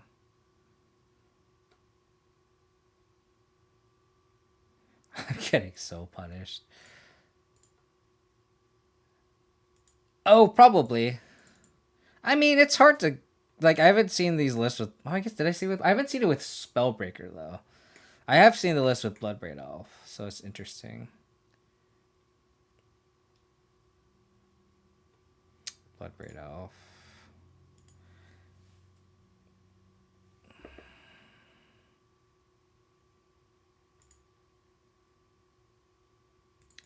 Okay. I don't think I mean trading. They'll attack. They all do attack. Man, we are just so dead. It may be. So we need to hope this Tarak really hits hard here.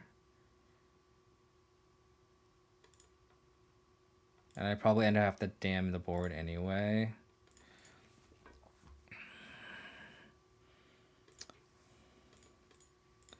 Yeah. Like, all the cards in their opponent's hand are just such haymakers.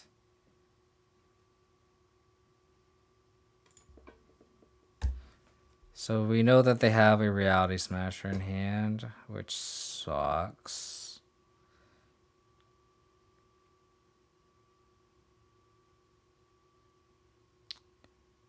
If they go Reality Smasher, attack with everything, that's really bad. If they just attack with the Reality Smasher, I'd be really happy. I'd take it. I'd dam the Reality Smasher and then Shadow Spear. Oh, they can... No, they don't have the Obligator. So our out here is they just don't attack with the Bloodbraid Elf.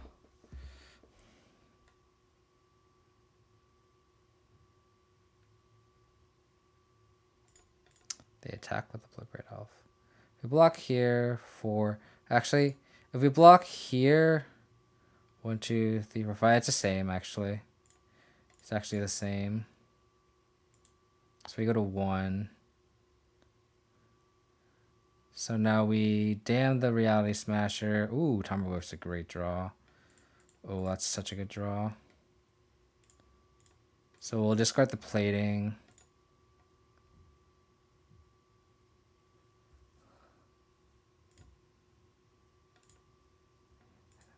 Okay, Tarmogoyf is an out here. They have one. They have a spell in hand, right? There's a delay. Yeah, I think that's just Twitch in general. Maybe it's my computer also lagging a little bit too. It's hard to say. Just need to not have anything. This is TKS. Oh, okay. So we'll attack. We'll equip Shadow Spear, attack, and then play Blade. So gaining 7's kind of huge. We die to another Smasher off the top, but there's no way around that, right? So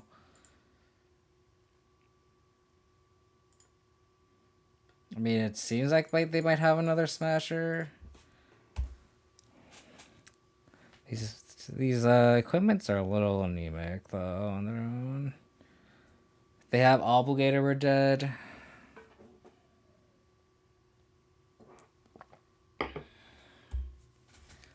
They have Bolt, we're dead.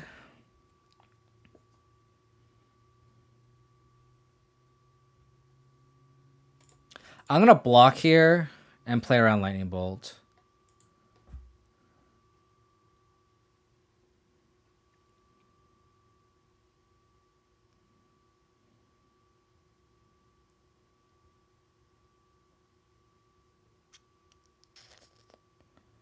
Land. Okay, so their last card.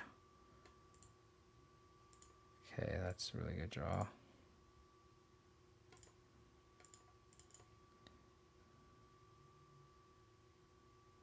Maybe Texas, but it's also kind of...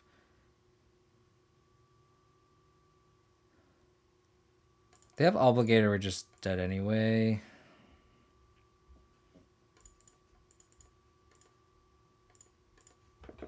Just go like that. I think the context of the hand, I think it's better to discard it just because it's not an actual body versus Blade is, right? That was kind of my thought process for it.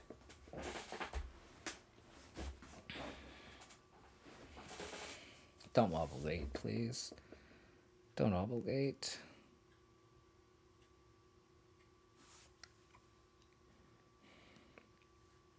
They go Hierarch, we have lethal.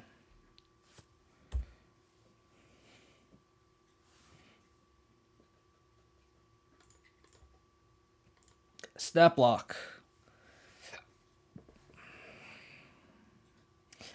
We went from almost dying going to 1.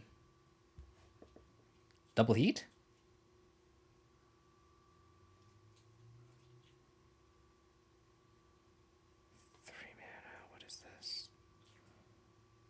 What is this? I mean, they can kill this Goyf, but then this Goyf is also...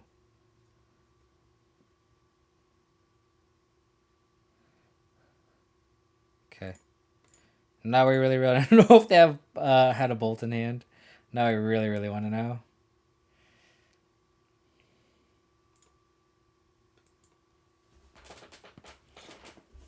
I mean, if I had to pick between Blade or plating in that situation, I would have just 100% snapped off just having a blocker.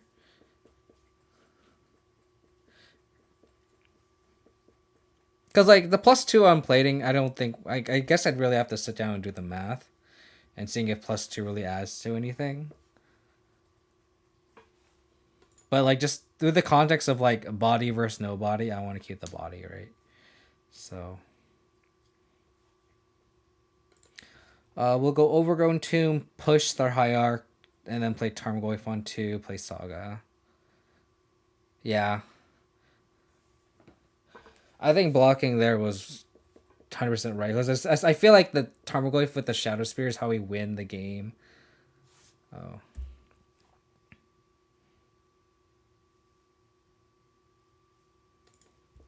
Okay, so if they turn to TKS us, we can push the TKS. Or they just don't have anything. What the hell, opponent? You kept Eldrazi Temple and that's it? Why? I don't understand. I don't understand. This Tarmogoyf dies to Bolt, but what are we gonna do? Okay, so we're just gonna win the game. Look at planes.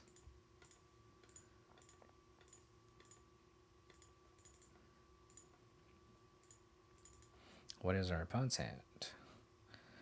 Did they press keep on accident? Yeah, that's fair. I think I just liked having the prospect of just having a body back to like block with Bloodbraid Elf, a block of Bloodbraid Elf, right, or something with haste or a Spellbreaker, right, that can trade with it. That was my thought process. So, okay. I don't know how many green sources they had to like really make that a thing. Like to make that worthwhile to keep that hand, but I don't think that was correct. Now we're just gonna win this game. We'll get Shadow Spear. Grow this. Get Godless Shrine, Prismatic Ending the Hierarch.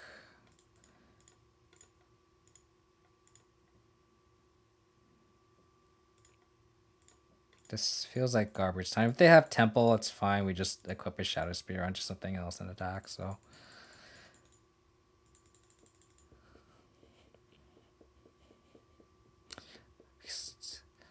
Both extra gets Blood Poet, and that's correct. Yeah, I think so. I mean, we'll see. I'm glad you're talking about Texas Tough because I think it is it might be closer than what I maybe initially thought it was. So I'm really glad you're kind of analyzing it and talking it through. Quadile. Thank you for the follow. Really appreciate it. Still curious what the white was. I mean, it could be like sideboard Rest in Peace. It could be Prismatic Endings, like you mentioned. It could be Helix. I don't know what else white would be for. I think the best answer I guess I'd be from is probably just like Rest in Peace out of the sideboard and Prismatic Ending. Maybe Helix. Maybe those are my top 3 guesses. But we definitely didn't see it that whole game, right? So definitely a good question to ask.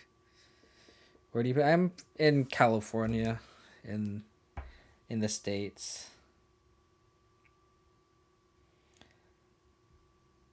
But appreciate you tuning in, hanging out. Playing this league, or this stream, really makes me want to try a non-Stoneblade list now. This is a list we're playing today. For those of you who are just tuning in. Let me just organize it away. We just have all the equipment here. But it's good data to get. This is what I was kind of scared of when I trophied with this list yesterday. Like, I honestly think on paper that Stoneblade Mystic isn't that good in this list. If you had to like really ask me. But still worth trying out because like when I saw Blade and Lion Slash, that was worth it. So I kind of want to try like Lion Sash just in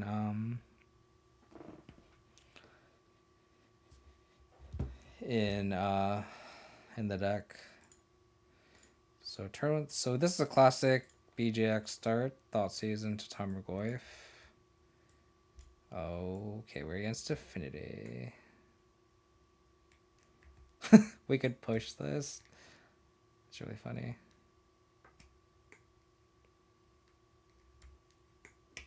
I guess we just take the Frogmite.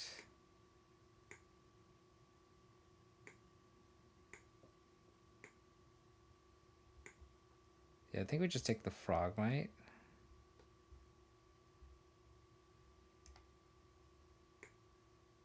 We could theoretically push this too. Oh, push the Frogmite. And we could Portable Hold the Dreadnought. So they go Citadel, Bauble. This costs 2. Okay, so their turn 1 go is Citadel, Bauble, right? Play Dreadnought. Turn 2, they can go Frogmite. So if we take the Companion, I think we just take the Frogmite just because we can push it, and then we have Hole and Dreadnought and sorry, I think we take the Companion because we have both Frogmite and the Dreadnought covered. Yeah. Because, like, they can go turn 2 Frogmite, and then we just have push plus Hole. So, yeah. You don't like the Divergent game plan, just Stoneforge and Goyf? Yeah, that's definitely a concern that I had, too. It's just something that I really want to try out, because it's like, is it worth it to... is it worth it, right? So...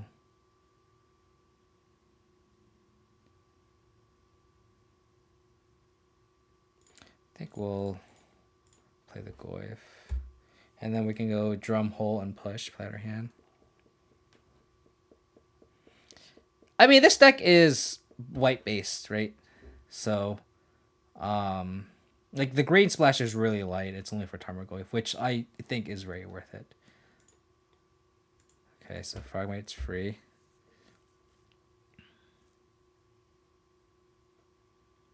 Oh, fuck. They can activate that now? Jesus Christ. They had to draw the Thoughtseize bug, huh?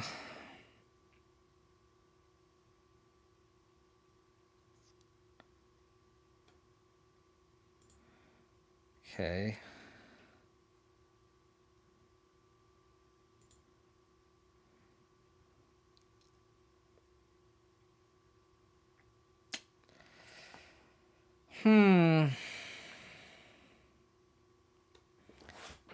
With the Black Challenge. I mean, that's probably what I'm gonna try next stream.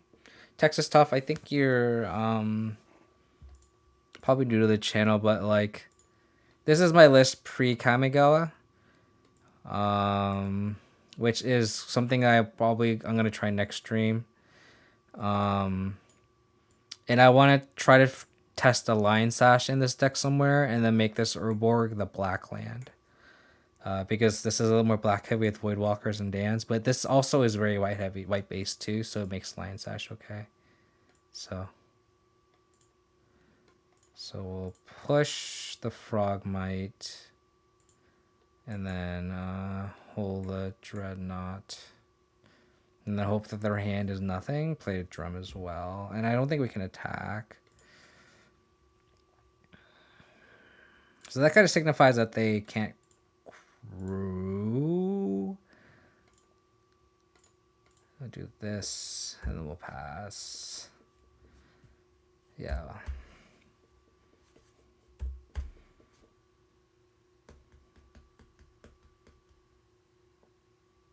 They have another Dreadnought? Okay. Drum, Memnite. Oh, they drew the Saga. No. That's so good. Oh, we felt like we could have turned the corner, but that Saga's gonna make a 1, 2, 3, 4, 5/5, and then they can make it into a 6/6 if they need to with this factory. I think we're dead. Yeah, I love Voidwalker. Voidwalker is like, I think, one of my favorite cards from MH2.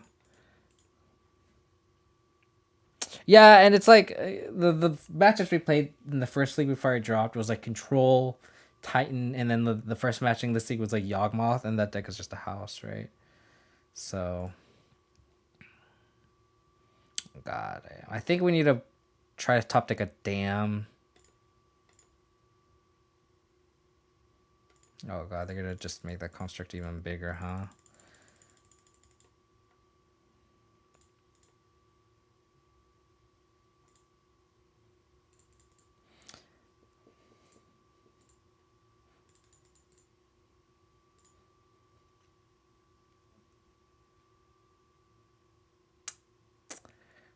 They're so fuck. That Urza Saga was so good. Oh god, they're gonna make a 9/9. Oh my god. Oh my god.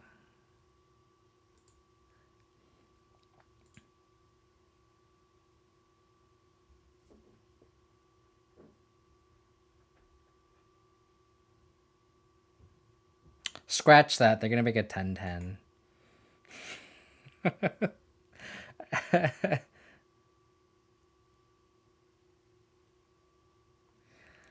Okay.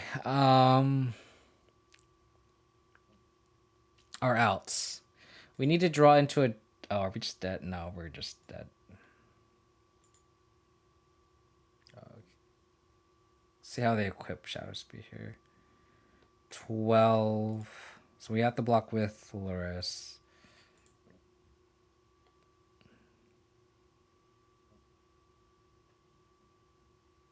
We have to top deck a Dam.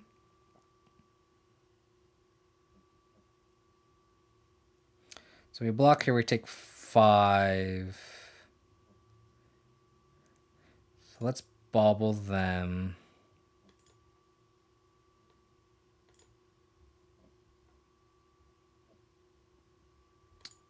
That's pretty good.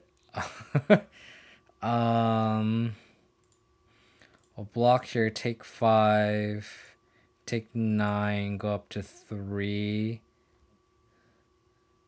So we go to 4. Am I doing the math right? 5 plus 4 is 9. Go to 1. Take the yes, we go to 4. Alright. 2 draws to a Dam. 2 draws. Oh, actually, we actually need to draw untap land plus Dam here. Well, we drew untap land.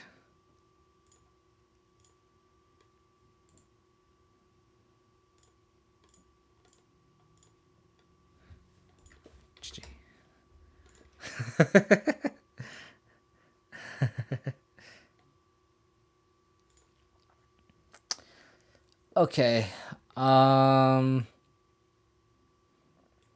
Explosive seems not great, but I think we need it.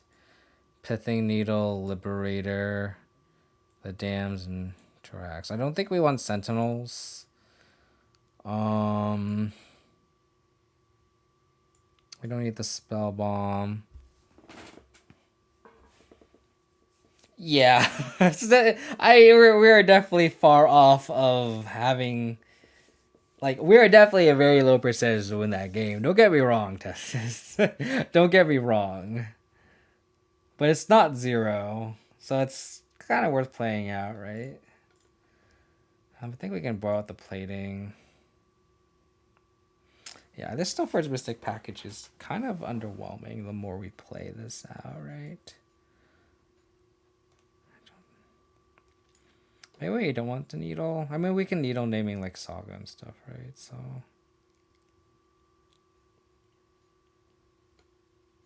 maybe we just trim a Stoneforge, call it a day.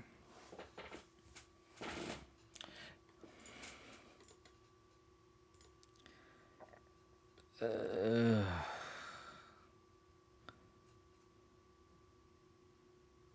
fact that like this can't get something like Batterskull to like really stabilize. Oh my.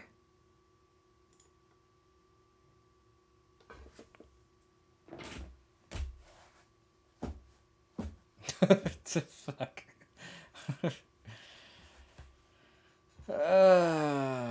They also roll into 6, but we're gonna go to 5.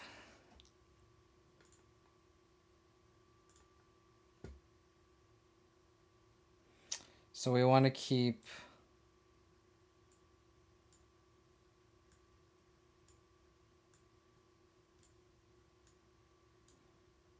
Probably play like 2 lands. Lion Slash. Discard spell.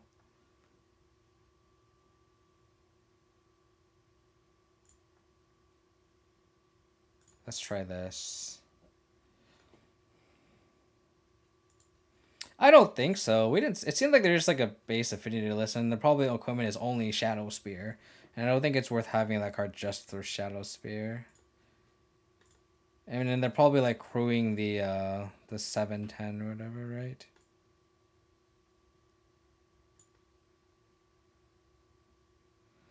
I mean, their hand is also bad.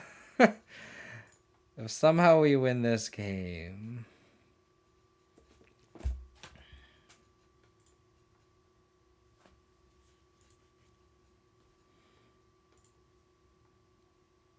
Play the whole thing out. Played your whole hand out.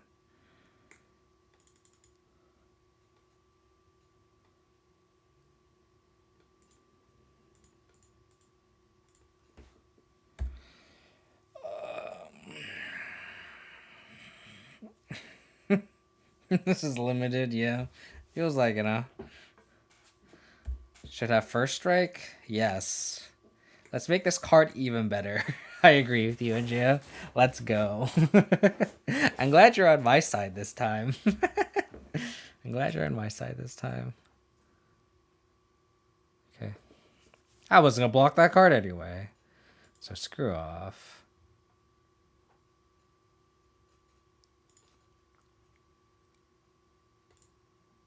Come on, Lion Sash. I believe in you, buddy. You gotta go all the way. You have to. You have to. Come on. I believe in you. Let's go, let's go, let's go, let's go. Lion Sash. Lion Sash. No first strike equals coward lion? Okay.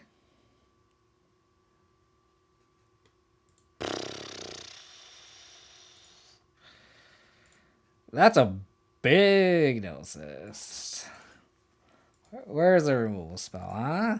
Removal spell. Removal spell. That's not a removal spell.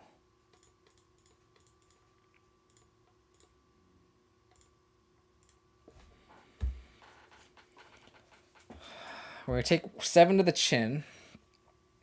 7 to the chin. Yeah, but I don't think like one plating and one nettle cyst, like I just don't think it's worth it, right? Oh, I see. All right, removal spell 1 time.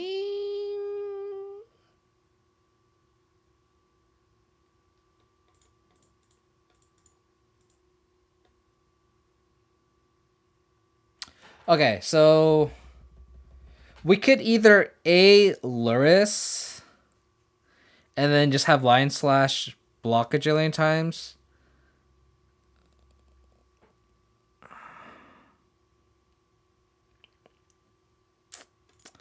Yeah, I think it's worth it just to...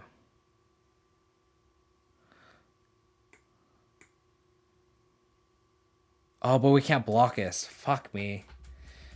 Sorry. They... We need a cycle. Into a fatal push. Because now next turn they can just equip this Neosis onto this Ornithopter. So we need to draw our rules a fatal push here. That's our only out.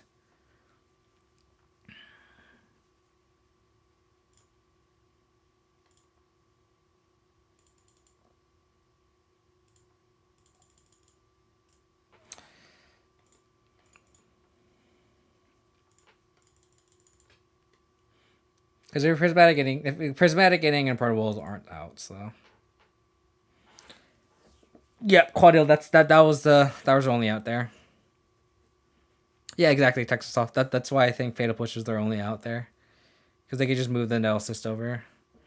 I mean, you were right though. I mean, it's a card that we can kill with Minriki. We'll try to get some tickets back. I really wish we were on the play here. Just going Sentinel is a great start.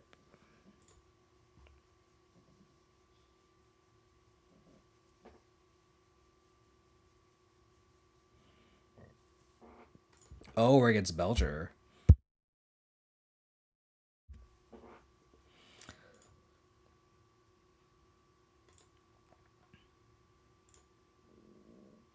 We don't want Concealed Courtyard.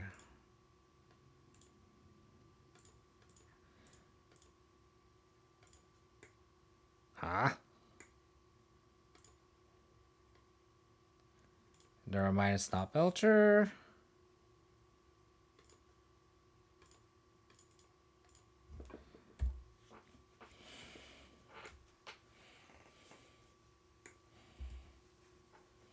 I don't get it.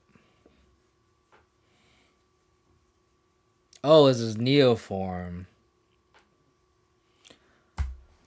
This is Neoform.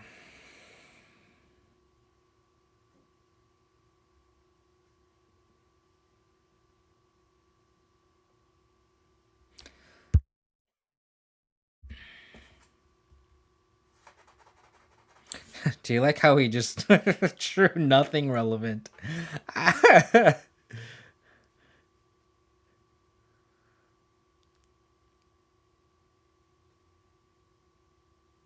We need to draw Dam.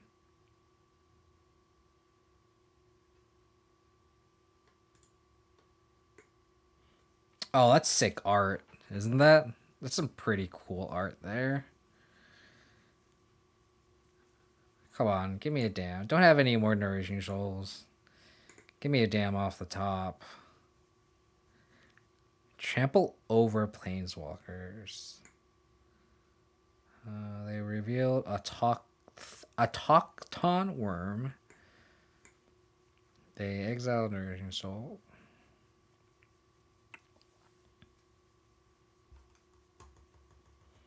So we're gonna board in Damping Spears, Pithing Needles, Godzilla. Thank you for the follow. Really appreciate it.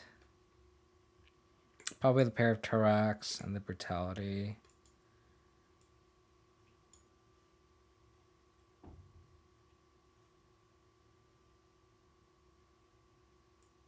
Hopefully whatever they need is in the last 8 cards. Hopefully.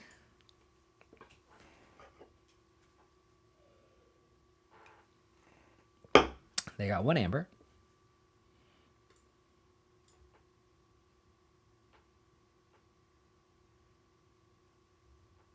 Oh, this is an elf? Interesting.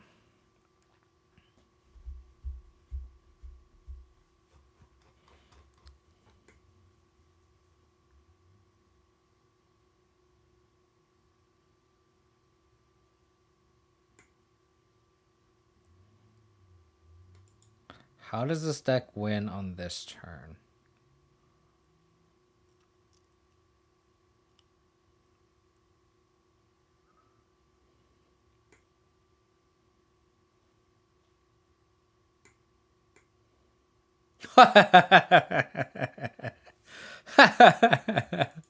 I've never like seen this played out. That was great. That was great. That was really good. Just kick my teeth in, opponent. Just kick my teeth in. It's fine.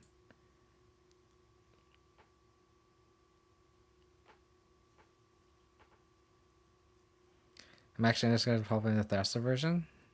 Does it change post board? That's what I would like to know. I'm assuming they bring in ley lines. If they don't, it's like it's still an attacker.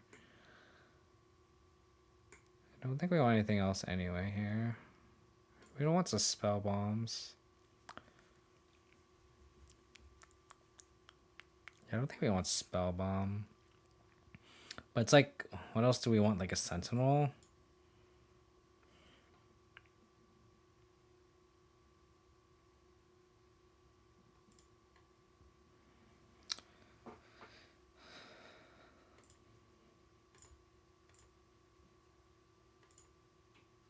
Don't ley line me, bro. Don't ley line me.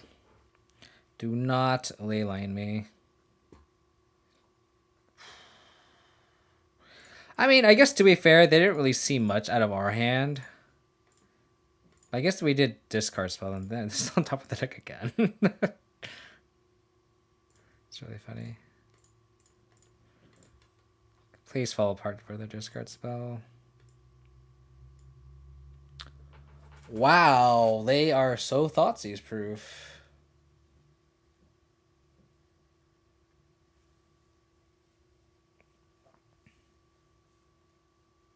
So we have to take the Neoform.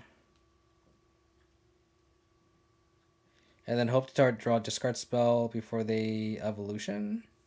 So we have to take the Neoform, right? They have 3 riders, essentially. Their hand is very Thoughtseize proof. I gotta kill them before they draw a 3rd land, or draw a discard spell.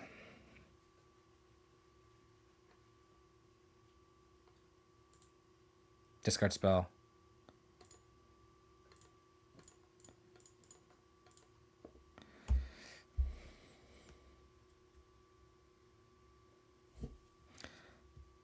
They could Rider here. Then we just damn. Discard spell, please. Discard spell.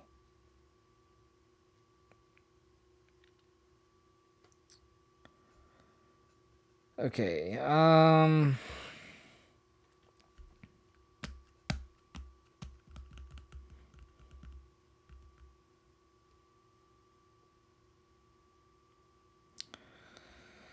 so whether it's plating or Shadow Spear,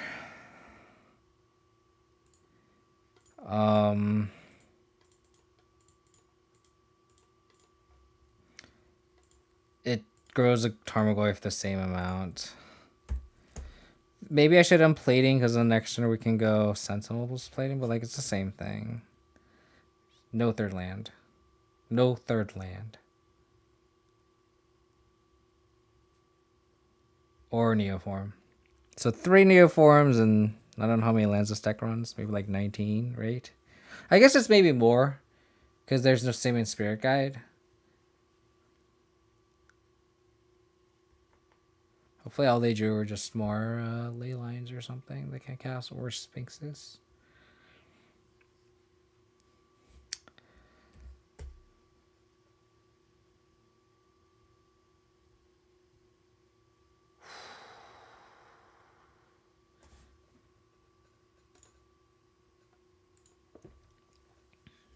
Okay.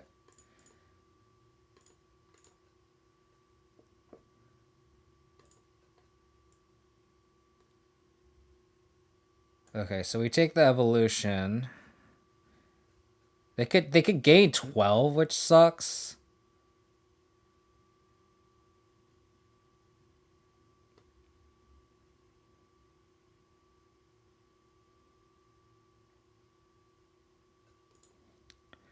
Yeah, so now they have to draw a Neoform now. Which they only have 3 of. Next turn we can go Cranial Plating, Equip. Okay. And then the more damage we do, the less likely they can combo off with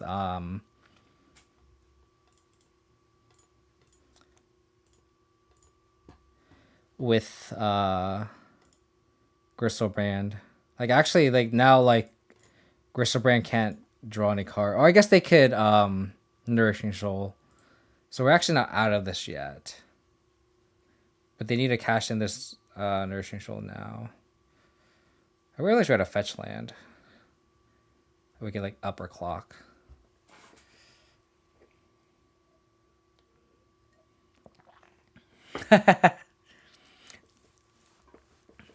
How's it going, John? Shout out to Priest of Jix in the chat. He bought me him and his partner bought me a nice new webcam for my birthday. So shout out to them in the chat. Ooh, grew the Tarmogoyf. Do we have any one-man equipment that's not Shadow Spear? No. So is it just better to play Blade?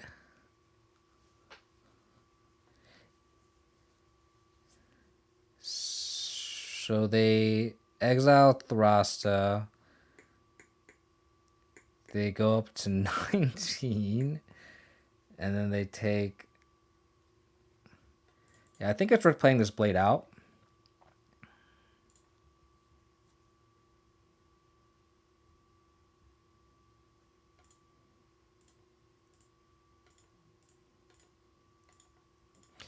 Yeah, I definitely gotta set up my mic. That's my next to-do list too.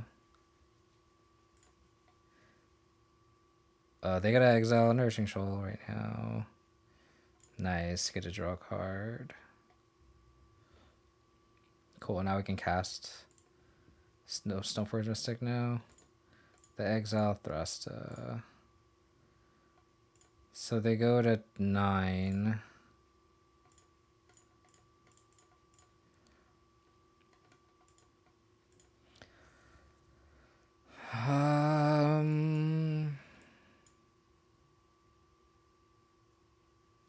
I guess we get Lion Sash.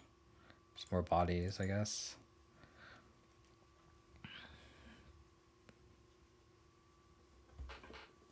Wait, did opponent just never find the land? Knock on wood, Eggy Benny. Knock on wood. Cool. Just have to draw Thoughtseize at the right time, huh? I mean, that was the out to that line, right? Like, that was the out, was just to hope they don't draw the third land and take their Neoform, right? Why Lion Sash over the living weapons? To make sure we have Luris as a companion. We can't have Kaldra or Batterskull with Luris. So this is really just like a thought experiment to see if Stoneforge Mystic with Lion Sash and Blade Leonia is worth it with Luris. We trophy with this last stream. And I will be completely honest, I don't think this version is good just because I don't think, having a 2-mana 3/1 and Lion Sash is kind of like worth it to take up all these slots in the deck, where I'd rather have like a Void Walker or Dark Confidant, which is kind of the build I had pre Kamigawa. But it's worth trying out, right? It's still worth, testing things, and it's you're not gonna know if a deck is good or bad without actually trying it. And I had my reservations about this deck too, and I was really surprised that I was able to trophy with it. Let's be honest, but we're gonna mulligan this. This hand doesn't do anything. I think this prismatic ending is actually just a dead card too. I should actually board out the pendings and board in Sentinels. Not that this hand would have been a keep with the prismatic ending, but it's better than a dead card, right?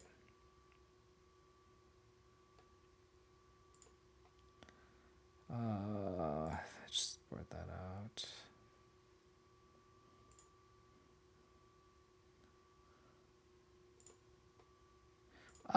We could get it with Leyline. Like, we could, if they have a Leyline Sanctity, we could theoretically prismatic ending if the game goes long. So let's bottom that, actually. Oh. That's pretty good. So no Leyline, though. I don't think they'll run prismatic ending. And if they're prismatic ending my drum, I think I'm pretty happy with it.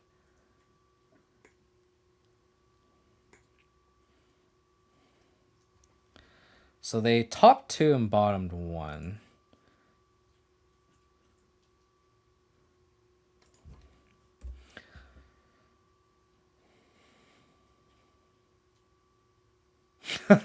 Shit. Don't Veil us on me, don't Veil us on me, don't Veil us on me.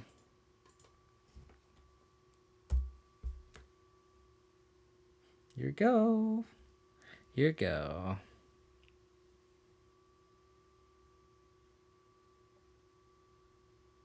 Oh, you're talking about their drum. You're right. Sorry, I thought you meant my drum, John. No, you're right. You're 100% right. Sorry. I don't think. I don't know. I don't think it's worth keeping in the prismatic ending just for drum though. I could be wrong though. Yeah. Sorry, you're right, John. I misunderstood what you wrote in the chat. Oh, here we go. We could prismatic ending this. Oh, they only have one more. Oh my god. Let's go.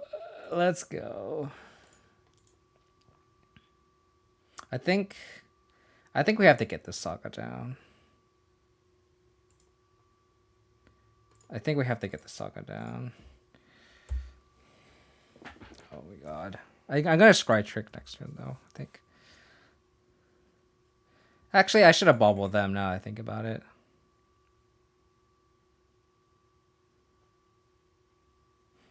Yeah, maybe. Maybe you're right, John. God, I'm so dirty. I mean, now they only have this land. Which, I mean, they only need one activation to really kill us, right? So let's actually just bobble Summoner's Pact. So they're not going to draw another land anytime soon, huh? Tarmogoyf. We're going to make a construct here. And then get Pithing Needle. So they have Summoner's Pact, Sphinx, couple unknown. So they don't have a second mana.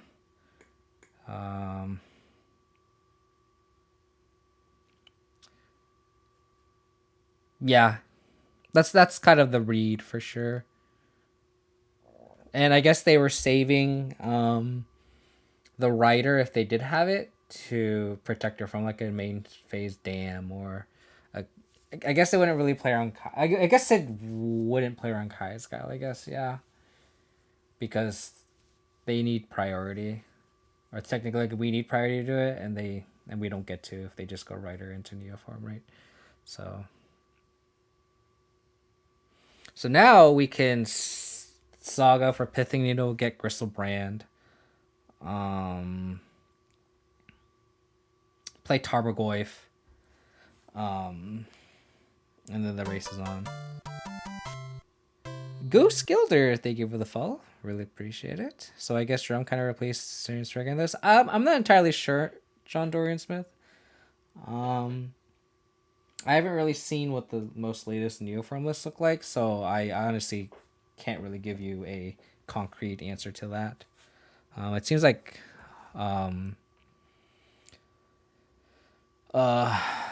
Eggy Benny might give you a better answer because Eggy Benny's in the Discord. So if Eggy Benny's still in the chat, maybe they can answer you. But based on how they comboed, they had Simian Spirit Guide and Mox Amber. And they had Heritage Druid. Heritage Druid, is that right? Oh, cool. Thanks, John. Oh, jeez. Where'd my Moto go?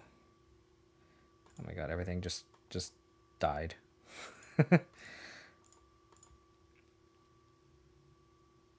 Yeah, so yeah, Mox Ambers and 2 Springleaf Drums. 4 Leyline, 4 Veils. They could Nature's Claim my Saga, but then they'd have no lands.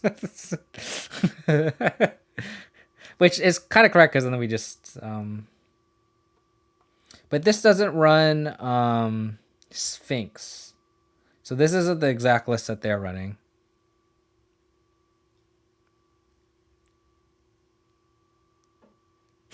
So Eggy, what you're saying is you might have an idea of how this combo works. Just a little bit, huh? They are in the tank. Are they really close? They have to be, right? Like, they know that we have Pithing Needle, right? So...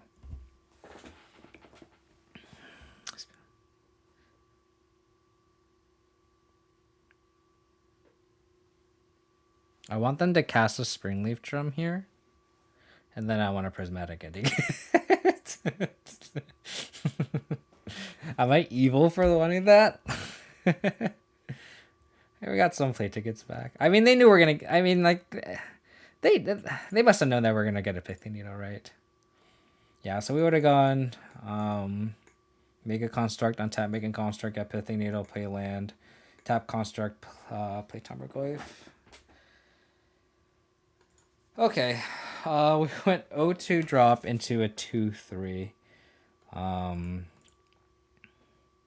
Flawless victory. Good point. I wish I screenshot that at the end. Good point. Do you like the white March? I haven't tried it yet, Paris. I don't think I think if there's a lot of Saga in the meta, I can see it happening, but like I noticed like with more marches, like I got my Sagas absolutely destroyed.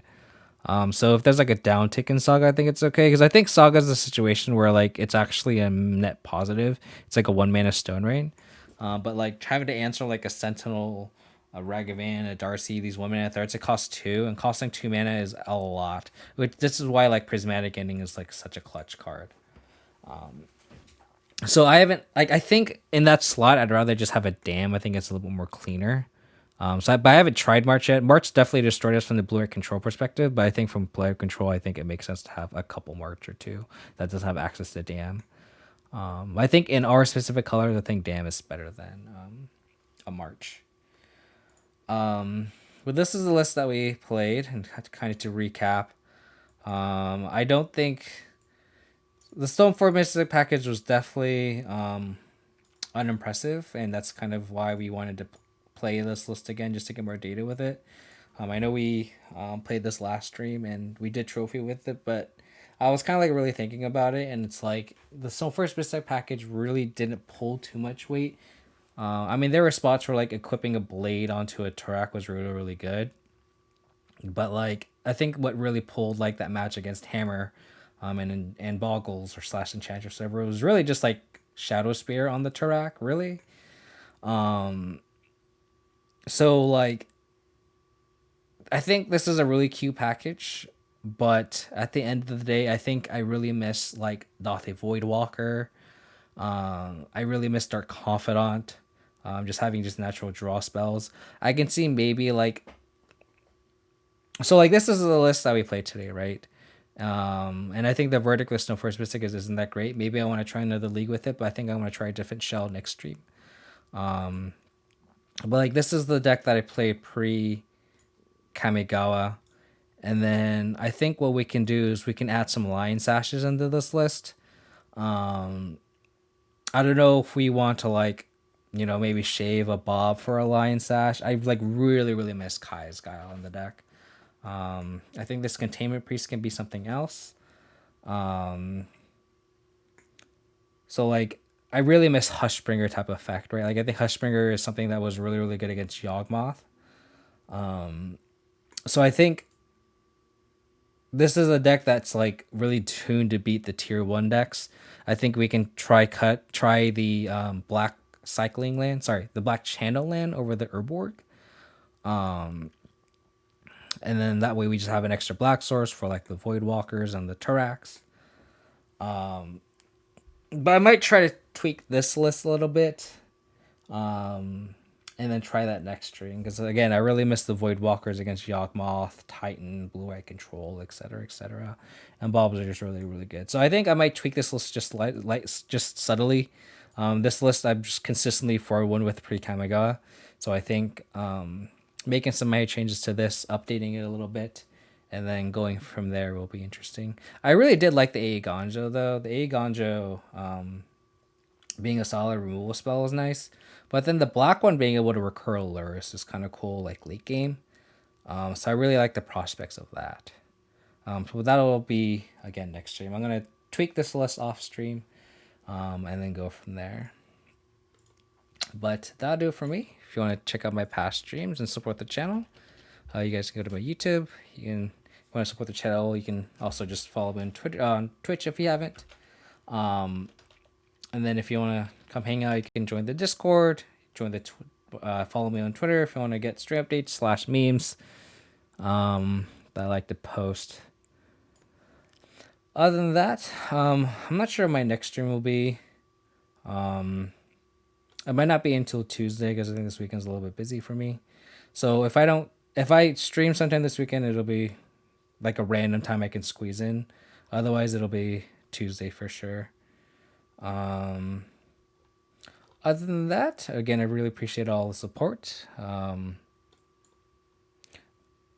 Let's give a shout out to Rousley for the resub and Texas Toff for the biddies. And shout out to, I don't know if Priest of Jix and Steven are still in the chat, but they again bought me a webcam for my birthday. So if you can see my face clear, you can thank them and definitely give them I definitely want to give them a shout out for that. We are. Appreciate it again.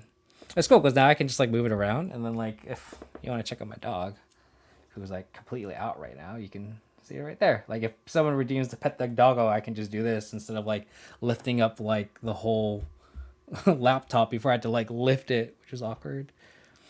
But let's rate Dano or Dono 21 MTG. Looks like they're playing some Martyr Reanimator, so let's send them some love.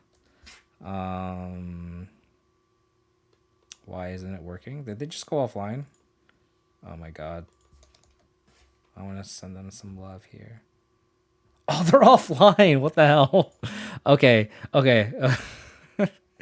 Let's regroup here. Let's regroup. That's unfortunate. That's really funny. No one else is playing Modern. This person's playing Legacy. Oh my god. Why did you have to go offline, person? I don't know. Is there a arena streamer that we want to go to? Cube? No one else is playing Modern.